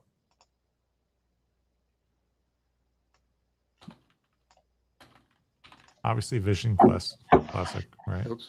Yeah, that's a great one too. Who'd you say was in it again? Matthew Modine. It was an 80s typical comedy like Porky's. Where there was like some cross-dressing or something? Yeah, they cross-dressed as girls and they were in the locker room. I wonder if we could just search 80s. Oh boy, stand by. You want a whole decade worth of results? I mean, most of the channel is all 80s already, but that's true. Yeah. Fantastic. Yep. Up the Creek. That's a good one. Private Class. School. That's what it was. Private School. Yeah. Yes. God, I forgot he was in that. Yeah. Valley Girl. Oh man, you're in my freaking wheelhouse right now. Who's that girl? Singles is great. Private Resort. Oh yeah, Night Shift with what's his name? The Fonz is in that, right? Yeah, I watched Yeah. that as well. And Michael Keaton. Yep. Oh, Michael Keaton is anything with Michael Keaton is so good. He was out of control in that film. Desperately Seeking Susan. Yeah, Madonna in a couple of movies. That's right. Yeah. Peggy Sue. I liked that movie back in the day. I don't know if I would still like it, but Johnny B. She's Good. out of control. Amy Dolan's, she was another crush. Yeah. Oh, The Crush. That was kind of a crazy one. Losing It. There it is. oh yeah. There it is. Yes. I saw that one because of you. We're going to Tijuana. Tijuana, take a Quicksilver, that girl was to good. the game, right? Yes, I do. Michael, Coyote versus Acme in theaters this Friday. Wow, I didn't know that was coming. Okay. Spies Like Us. First actress Winona crush, Ryder. Nice. Winona Ryder. Lucas. The one thing I miss from the 80s and 90s. Another great one. The one thing I miss from early 80s and 90s, or the 80s and the 90s, are video stores. Going on a Friday night with friends and renting a movie. Simpler times for sure. That was the best. That was so Every great. Yeah, Friday night. What do you want to watch? I don't know. Well, was it was great. all I don't funny want to games. watch Death Race 2000. I'll tell you that.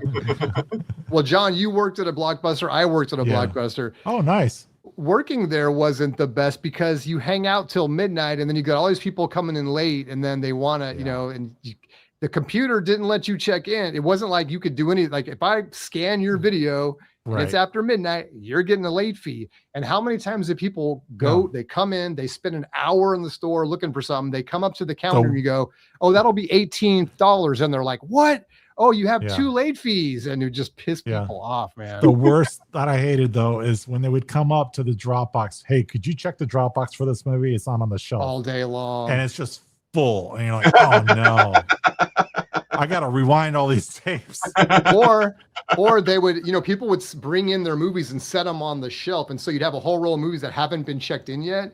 And you'd have people walk in and grab from there. Right. And then when they come up, it's like, it hasn't been checked in, it hasn't been rewinded and all this stuff. God. It's like, these are triggering moments here. I know. You guys were like 30 years ago. You thought it was all fun and games. Don't understand. Oh my God. So convenient digital downloads.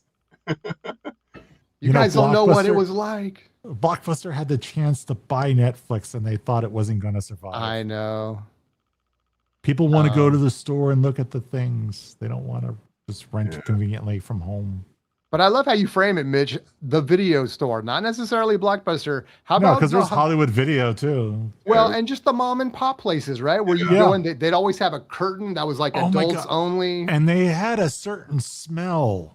The mom and pop places. You walk in there like, what is that smell? That smell is movie. It's a smell of cardboard VHS boxes and shrink wrap. Oh man.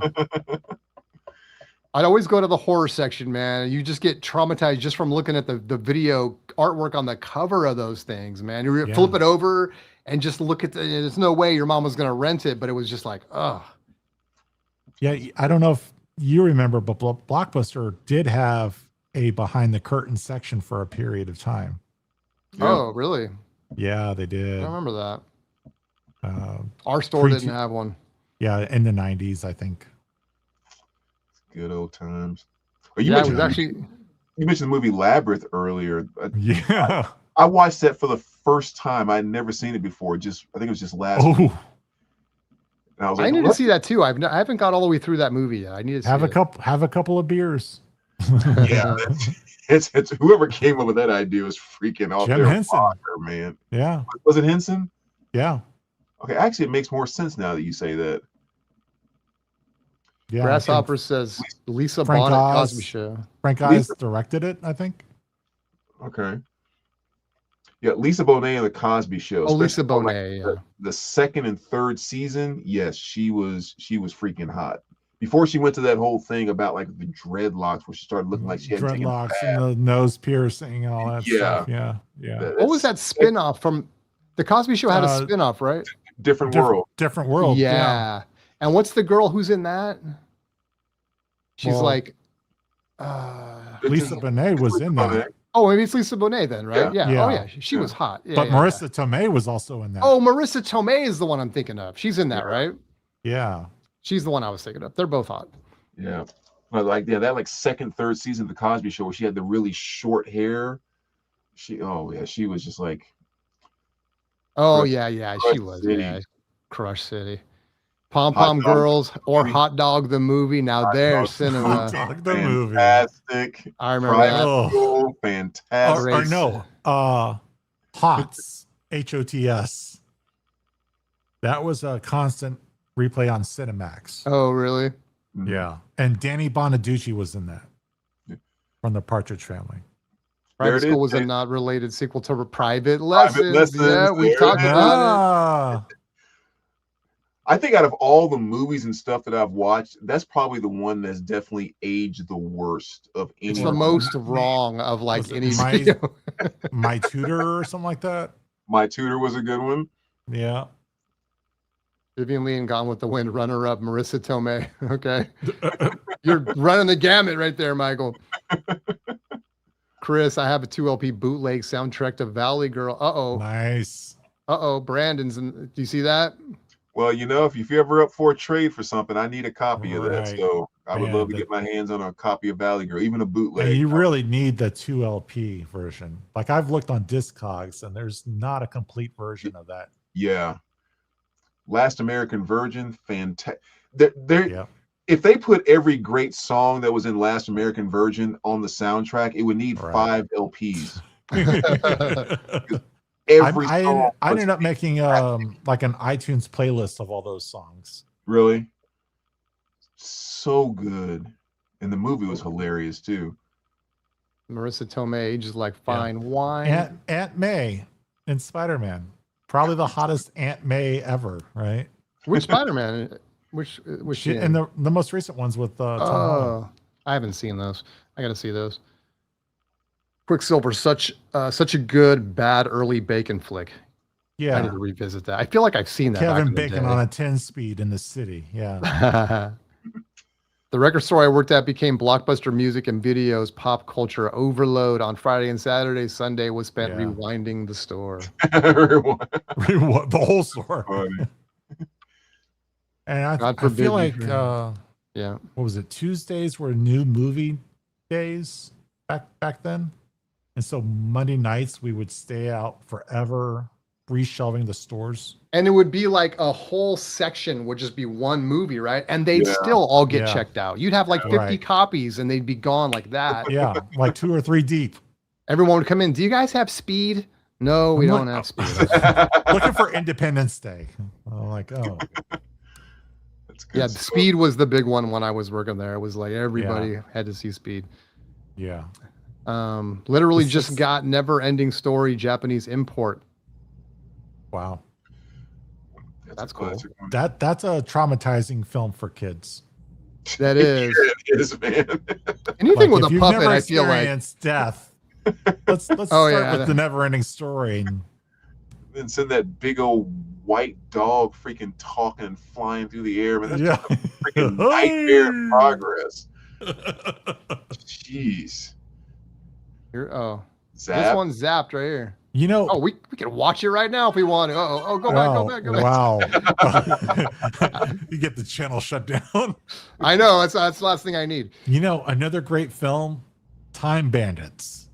Oh yeah, Oh gosh, I haven't seen that in forever. That is such a good movie. it aged So many well too. cameos in that too. Yeah. Sean Real Connery. genius. Yeah.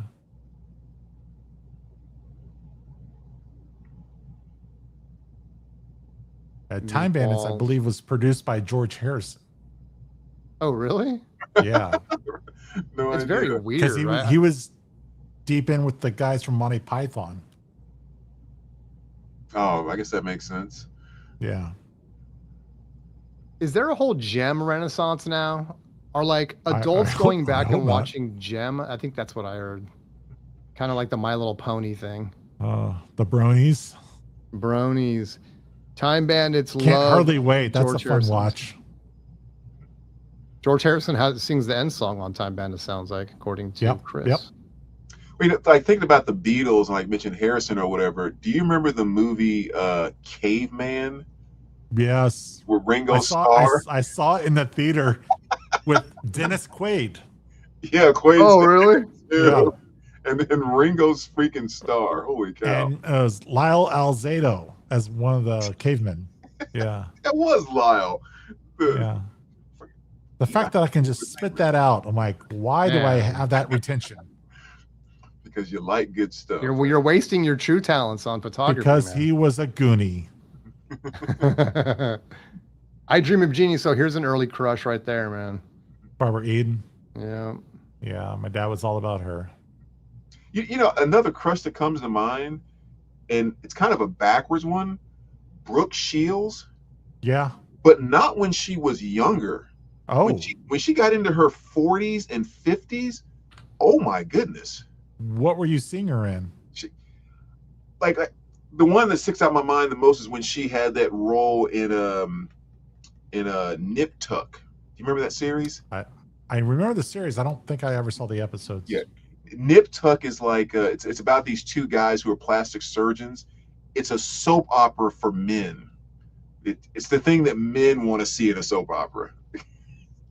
So it's rich, successful Yeah. plastic surgeons and the Ferraris and the nice cars, and one's a family man, one's a playboy, and all the crazy stuff they get into. But yeah, Brooke Shields makes an appearance in that, and I mean she is just, it's like you are 10 times hotter at 50 than you were at 18.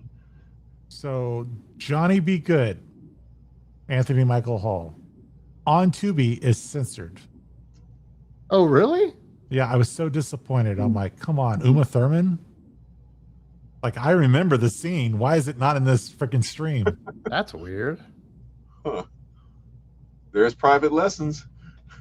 There it Oh is. yeah. Oh my gosh. That was one of the ones, dude. It was like that would be on HBO. It would always come on late or whatever, Cinemax, Showtime, something. And you'd see the preview as a kid. I would, and I'd be like, "Oh man, I gotta figure out how to Speaking watch of Brooke this." Shields, Blue Lagoon right there. Yeah, there you go. Yeah, it was another one. I have There's to Hot watch Dog. To Live and Die in LA. I've not seen that one yet.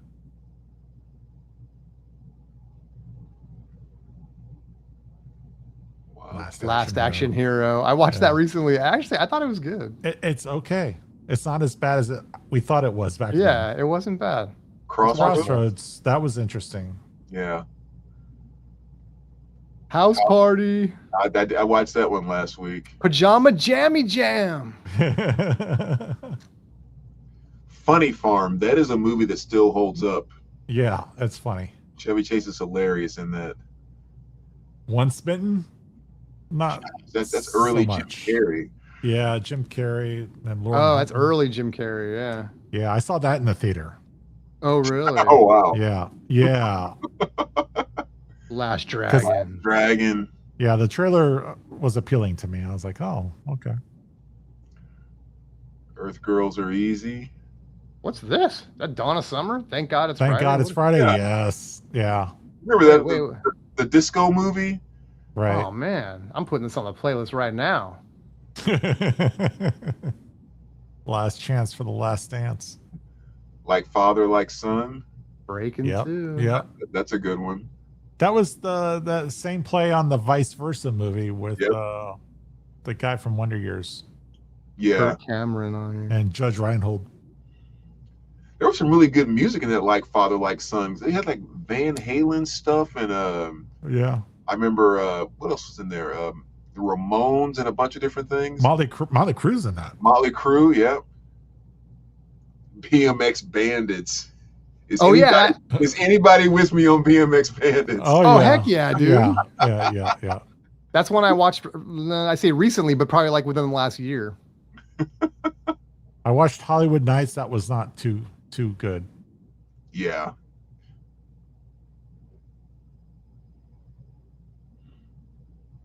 Escape from Alcatraz. I remember this being on TV all the I time. just back when watched was a that. kid. Really? Yeah, just watched it like 3 days ago. Whoa, that's crazy. Kroll. Crawl. That was fun. Nice.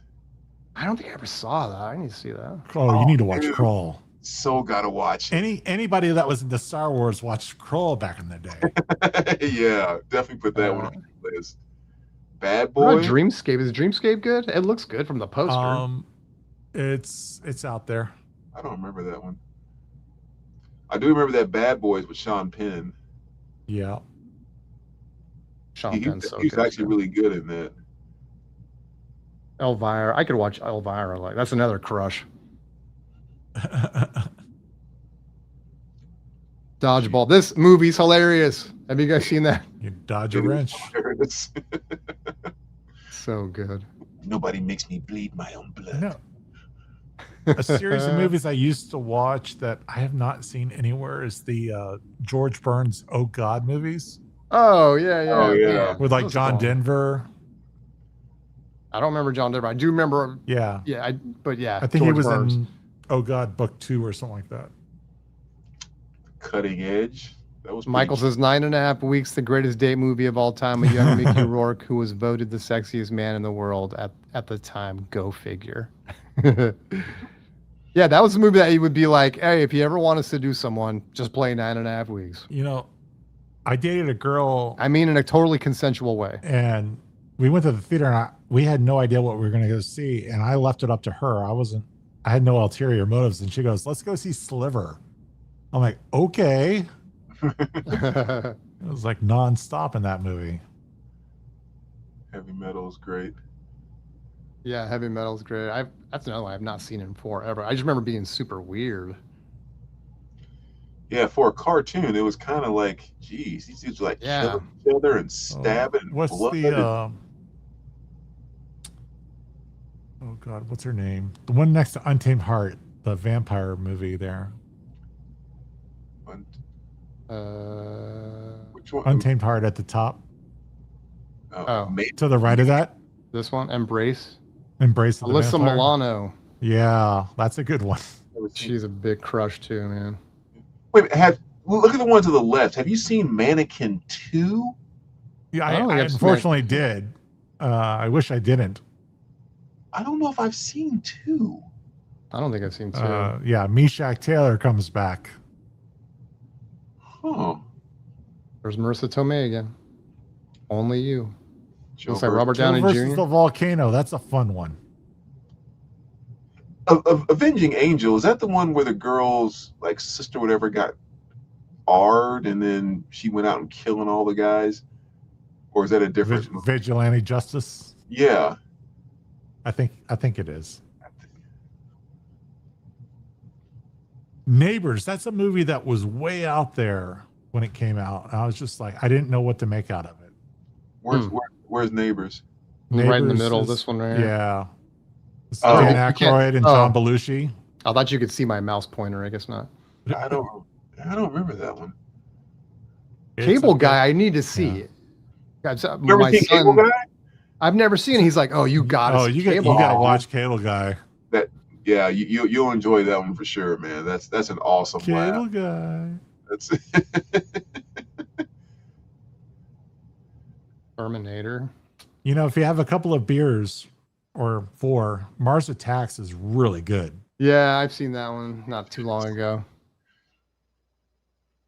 yeah, man. Mars Attacks and Killer Clowns from Outer Space were just two like not handle. Be a good back to back. There it is, Pajama Jammy Jam right there. House Party 2, House Party 2. Stir Crazy. Maximum Oh, those Overdrive. are so good, dude. All AC/DC soundtrack. Yep. Oh, really? Yep. Yeah. That's of what Who Made Who, basically. Yep. Walk Hard. The Dewey Hilarious. Cox story. That is hilarious. So funny. You don't Recent- want any of this, Dewey. Is it addictive? It's not addictive. It turns your bad feelings into good feelings. I think I want to try it. Okay, this one time. You don't want no part of this shit. So good. When I watched Biodome back in the day, I just remember thinking it was so hilarious. And so I've carried that with me all this time. So about a year ago, I'm telling my girlfriend, oh, you know what we got to see, dude? We got to see Biodome. You want to laugh your ass off? We got to watch Biodome. That's how you And- lose a girlfriend. And literally, and sometimes when you're with somebody, you kind of see it through their eyes. And it was a terrible experience. I was like, why did I try to make you watch this? Right. I don't know if it's just not funny or if it's just not funny when I'm with you watching it.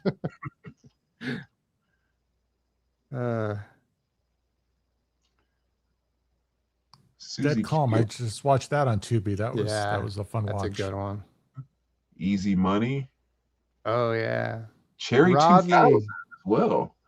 You remember Cherry 2000? Yes. I don't know. Where it's like they have like androids or whatever, like robot people. Yeah. And this guy loses one and he wants this exact model back. So he hires this girl like to go into this place to get one, like it's like a dangerous place or whatever, and blah blah blah. But it's kind of stupid, but classic for the time. Yeah. Campy. Blind Date. That's actually pretty funny with what's his name? Bruce Well, Willis. Bruce Willis, John Larroquette, Kim I Basinger. haven't seen that one in a while.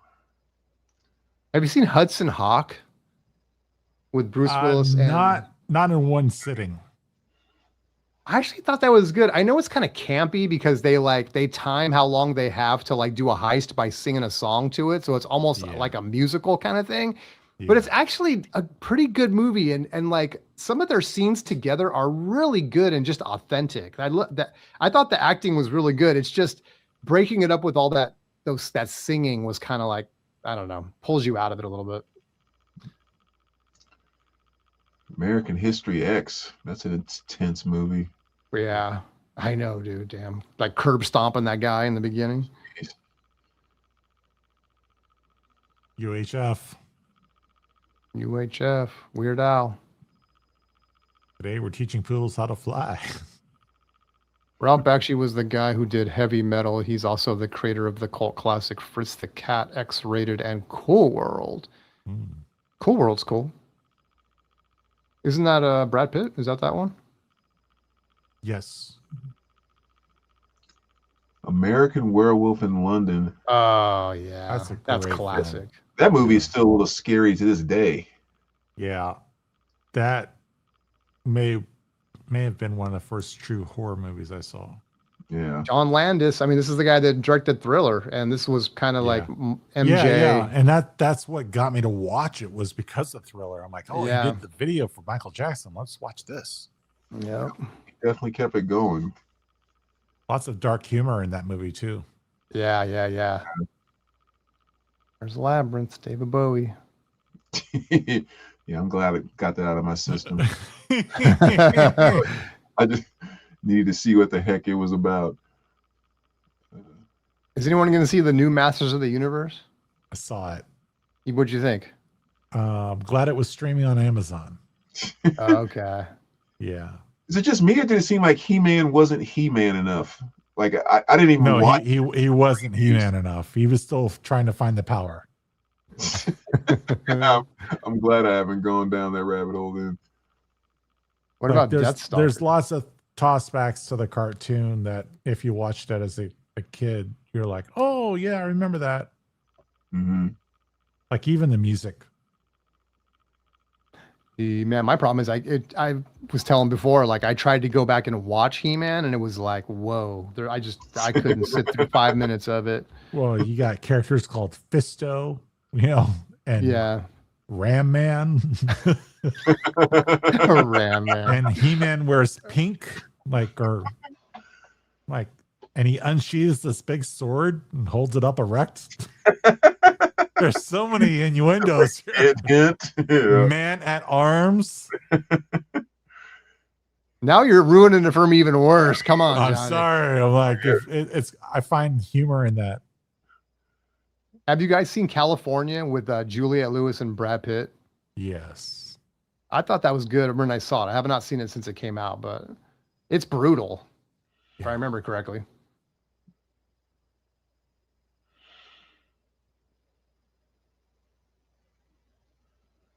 All Fish right. How called much further Wanda, down that this was rabbit good. hole can we go? Gods The must be gods must be crazy. Yeah. gods must be crazy.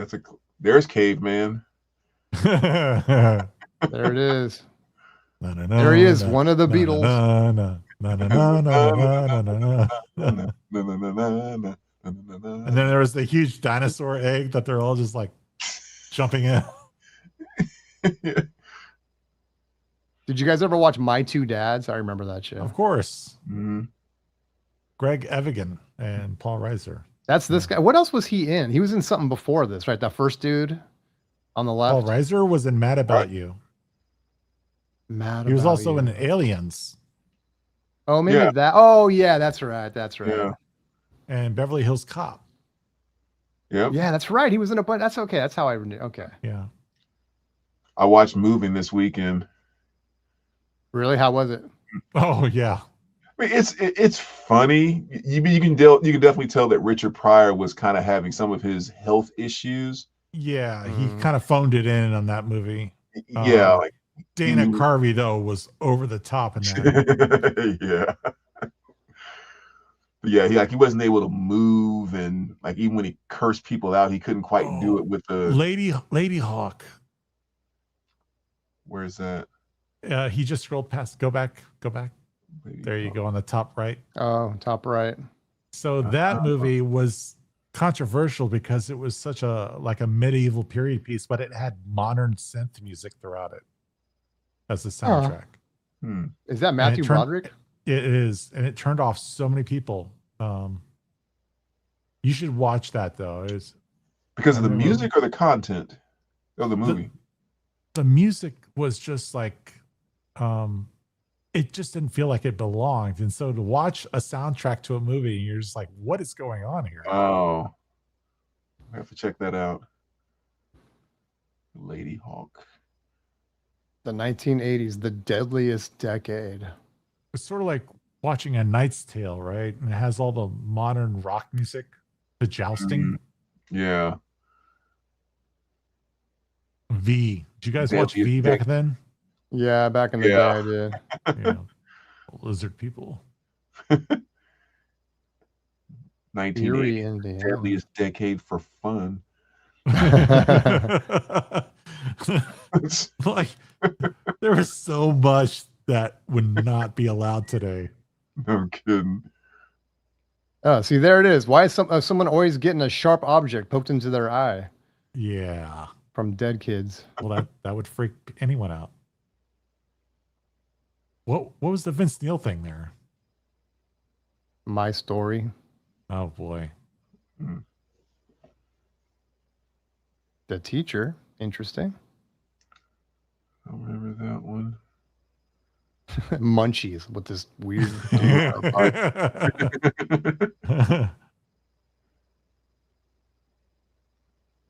Is that who I think it is? Is that Whoopi Goldberg right there? The telephone? Yeah. Oh my God, we actually hit the bottom. Congratulations, you hit the end of Tubi. It's like, congratulations. There is nothing else to watch. You are the biggest loser. The tribe has spoken. Exactly. Bad Girl School. There we go. Making of Wait, is Goonies. this part of a search though, or is this? Yeah, really... this is. Yeah, I searched 80s. Okay. Nice. One Crazy Summer. Legend of Billie Jean. All these. Secret Admirer. Over the Edge. RSD had the Over the Edge soundtrack a couple of years. I picked that up and then watched the movie. Was not disappointed. Yeah, I mean those first two rows right there are just golden. Yeah. Pretty in Pink, Ballet Girl, Real Genius, 8 days a week. Legend of Billie Jean. My Crazy Summer, or One Crazy Summer. Vision Quest. Good. Up the Creek, Class. Man. Heathers. Love it. Dude, okay. I'm kind of ready to wrap up, but let me ask this question. Actually, this is what I wanted to ask. Do you guys remember? For some reason, I was thinking it was part of the Twilight Zone movie, but I don't think it was. But there's a scene where this girl's like singing. She's like, there's a song that used to come on TV. I thought it was like an animal show, like the what's one called, like Wild World of Animals or something like that. I don't remember what it was called, but the tune goes like this. Dun dun dun dun dun dun dun dun dun dun dun dun dun dun Dun, dun. and movie, the girl puts lyrics to it, like as she's asking the guy. I think she's like, "You remember?" Dun, dun, dun, dun, dun, dun, dun, dun, dun, Well, that was the opening scene in Twilight Zone, the movie. Yeah. And then the lyrics she says, she goes, "Look at that monkey. What is he doing over there?" or something like that. Oh. Do you remember that? Is that from the opening scene? I don't think I went back and watched Twilight Zone, the movie, in the opening. It wasn't that. That's the one where he goes, "Oh, you want to see something really scary?" And he's like, well, yeah. That comes later, but they go through Credence and he does that theme. He does that theme then? I didn't. Yeah, it's like name that tune. Okay, I may have to go back and watch it. Like I said, I went down this rabbit hole all weekend trying to find it. Yeah. And of course, if you ask like ChatGPT, it's like, "Oh yeah, that's a common thing to like imagine that something happened that didn't really happen." I'm all, mother effer, it happened, dude. Don't sit here. Don't gaslight me. I know I remember this. There's a lot of things like that where you like, I swear I saw this, and you can't find it anywhere. Yeah, you just can't find it because like your mind just envisions it. I can't remember what the last thing that was heavily referenced, but it's like everyone swears they saw this, and it doesn't exist. Well, it doesn't exist on the internet, but I think it. Yeah, but the weird thing was multiple people had the same recollection. Yeah, and that's I've had what was that trippy too. about it. I just think there's stuff. There's so much stuff. It's just like back in the day, man. Like over half of the movies that were made, like before, I don't remember the time, but like they say the 40s and earlier, half of them are lost. Mm-hmm. Of all the movies they made, half of them are just gone. Mm-hmm. And no one, and there's just no history of it except maybe like the movie cards or whatever. They know they were made, but the movies just doesn't exist anymore. So it's like, I don't know, man. I just think there's too much stuff to be documented. There was this show that used to come on called Cartoon Classics. And I always say this to my girlfriend. I go, it used to, when it would come on, it would be like, there would be intro and outro, and the intro would go something like, "It's 2:00. It's time for fun. You better have all your homework done. So comb your teeth and brush your hair because Cartoon Classics is on the air." And there was one after that too. It does not exist anywhere on the internet. Just here. It was a thing. That was the theme to the music of Spider-Man, though. Oh, was it? Spider-Man? Yeah. Spider-Man. Dun, dun, dun, dun, dun, dun, dun, oh, yeah. Maybe they dun, might have swiped, dun, yeah, dun. the melody from that. Yeah. Man. All right, guys. I know Brent. What a way to end. It's like, remember when we couldn't find anything on the internet that we remembered? I'm going to clip this and I'm going to put it on Instagram, and then I'm going to pay for ads on it so that 1 million people see it, just so somebody can tell me the answer. Tubi edition. "Look at that monkey. What is it doing over there?" I've been torturing my girlfriend singing that all weekend. Like, what is that from? Oh, no. Did you type in those lyrics? Yeah, I typed in the lyrics. No, I'm telling you, I got gaslighted by ChatGPT. Wow. And that's the source for everything. Or Gemini or whatever, one of those. Maybe I can find it on here. Just waste more of people's time. Yeah, I don't know. Anyway.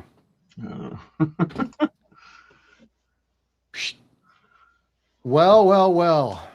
Johnny, thank you so much for being here, man. Thank you so much for having me. This has been fun. This was fun. Indeed. Went down memory lane in many ways today. Many different rabbit holes.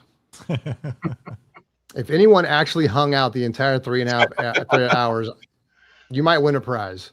I'm going to send out certificates of completion in the morning.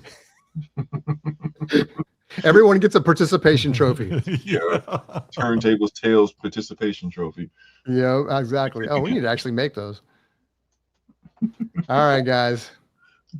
Well, everyone, wait, hold on, Michael. So Lady Hawk is fantastic. My all-time favorite actor of the 80s, Rutger Hauer, a must-watch. Rutger Yes. Hauer, famously in Blade Runner, The who Hitchhiker. came, yeah, in Hitchhiker. He came up with the line from Blade Runner at the very Yeah. end where he says, I've seen things you people wouldn't believe. And then at the end he goes, all those memories will be lost in time like tears and rain. And I leave you with that, ladies and gentlemen. These memories will be lost in time like tears and rain. No one's going to remember that we did this 3.5 hour show. Unless they watch the restream. So watch the restream, but I appreciate you guys. All right. We're going to sign out. We will catch you guys next Tuesday. Thanks so much for watching. Absolutely. See you next time. Take care, guys. 2 and 2.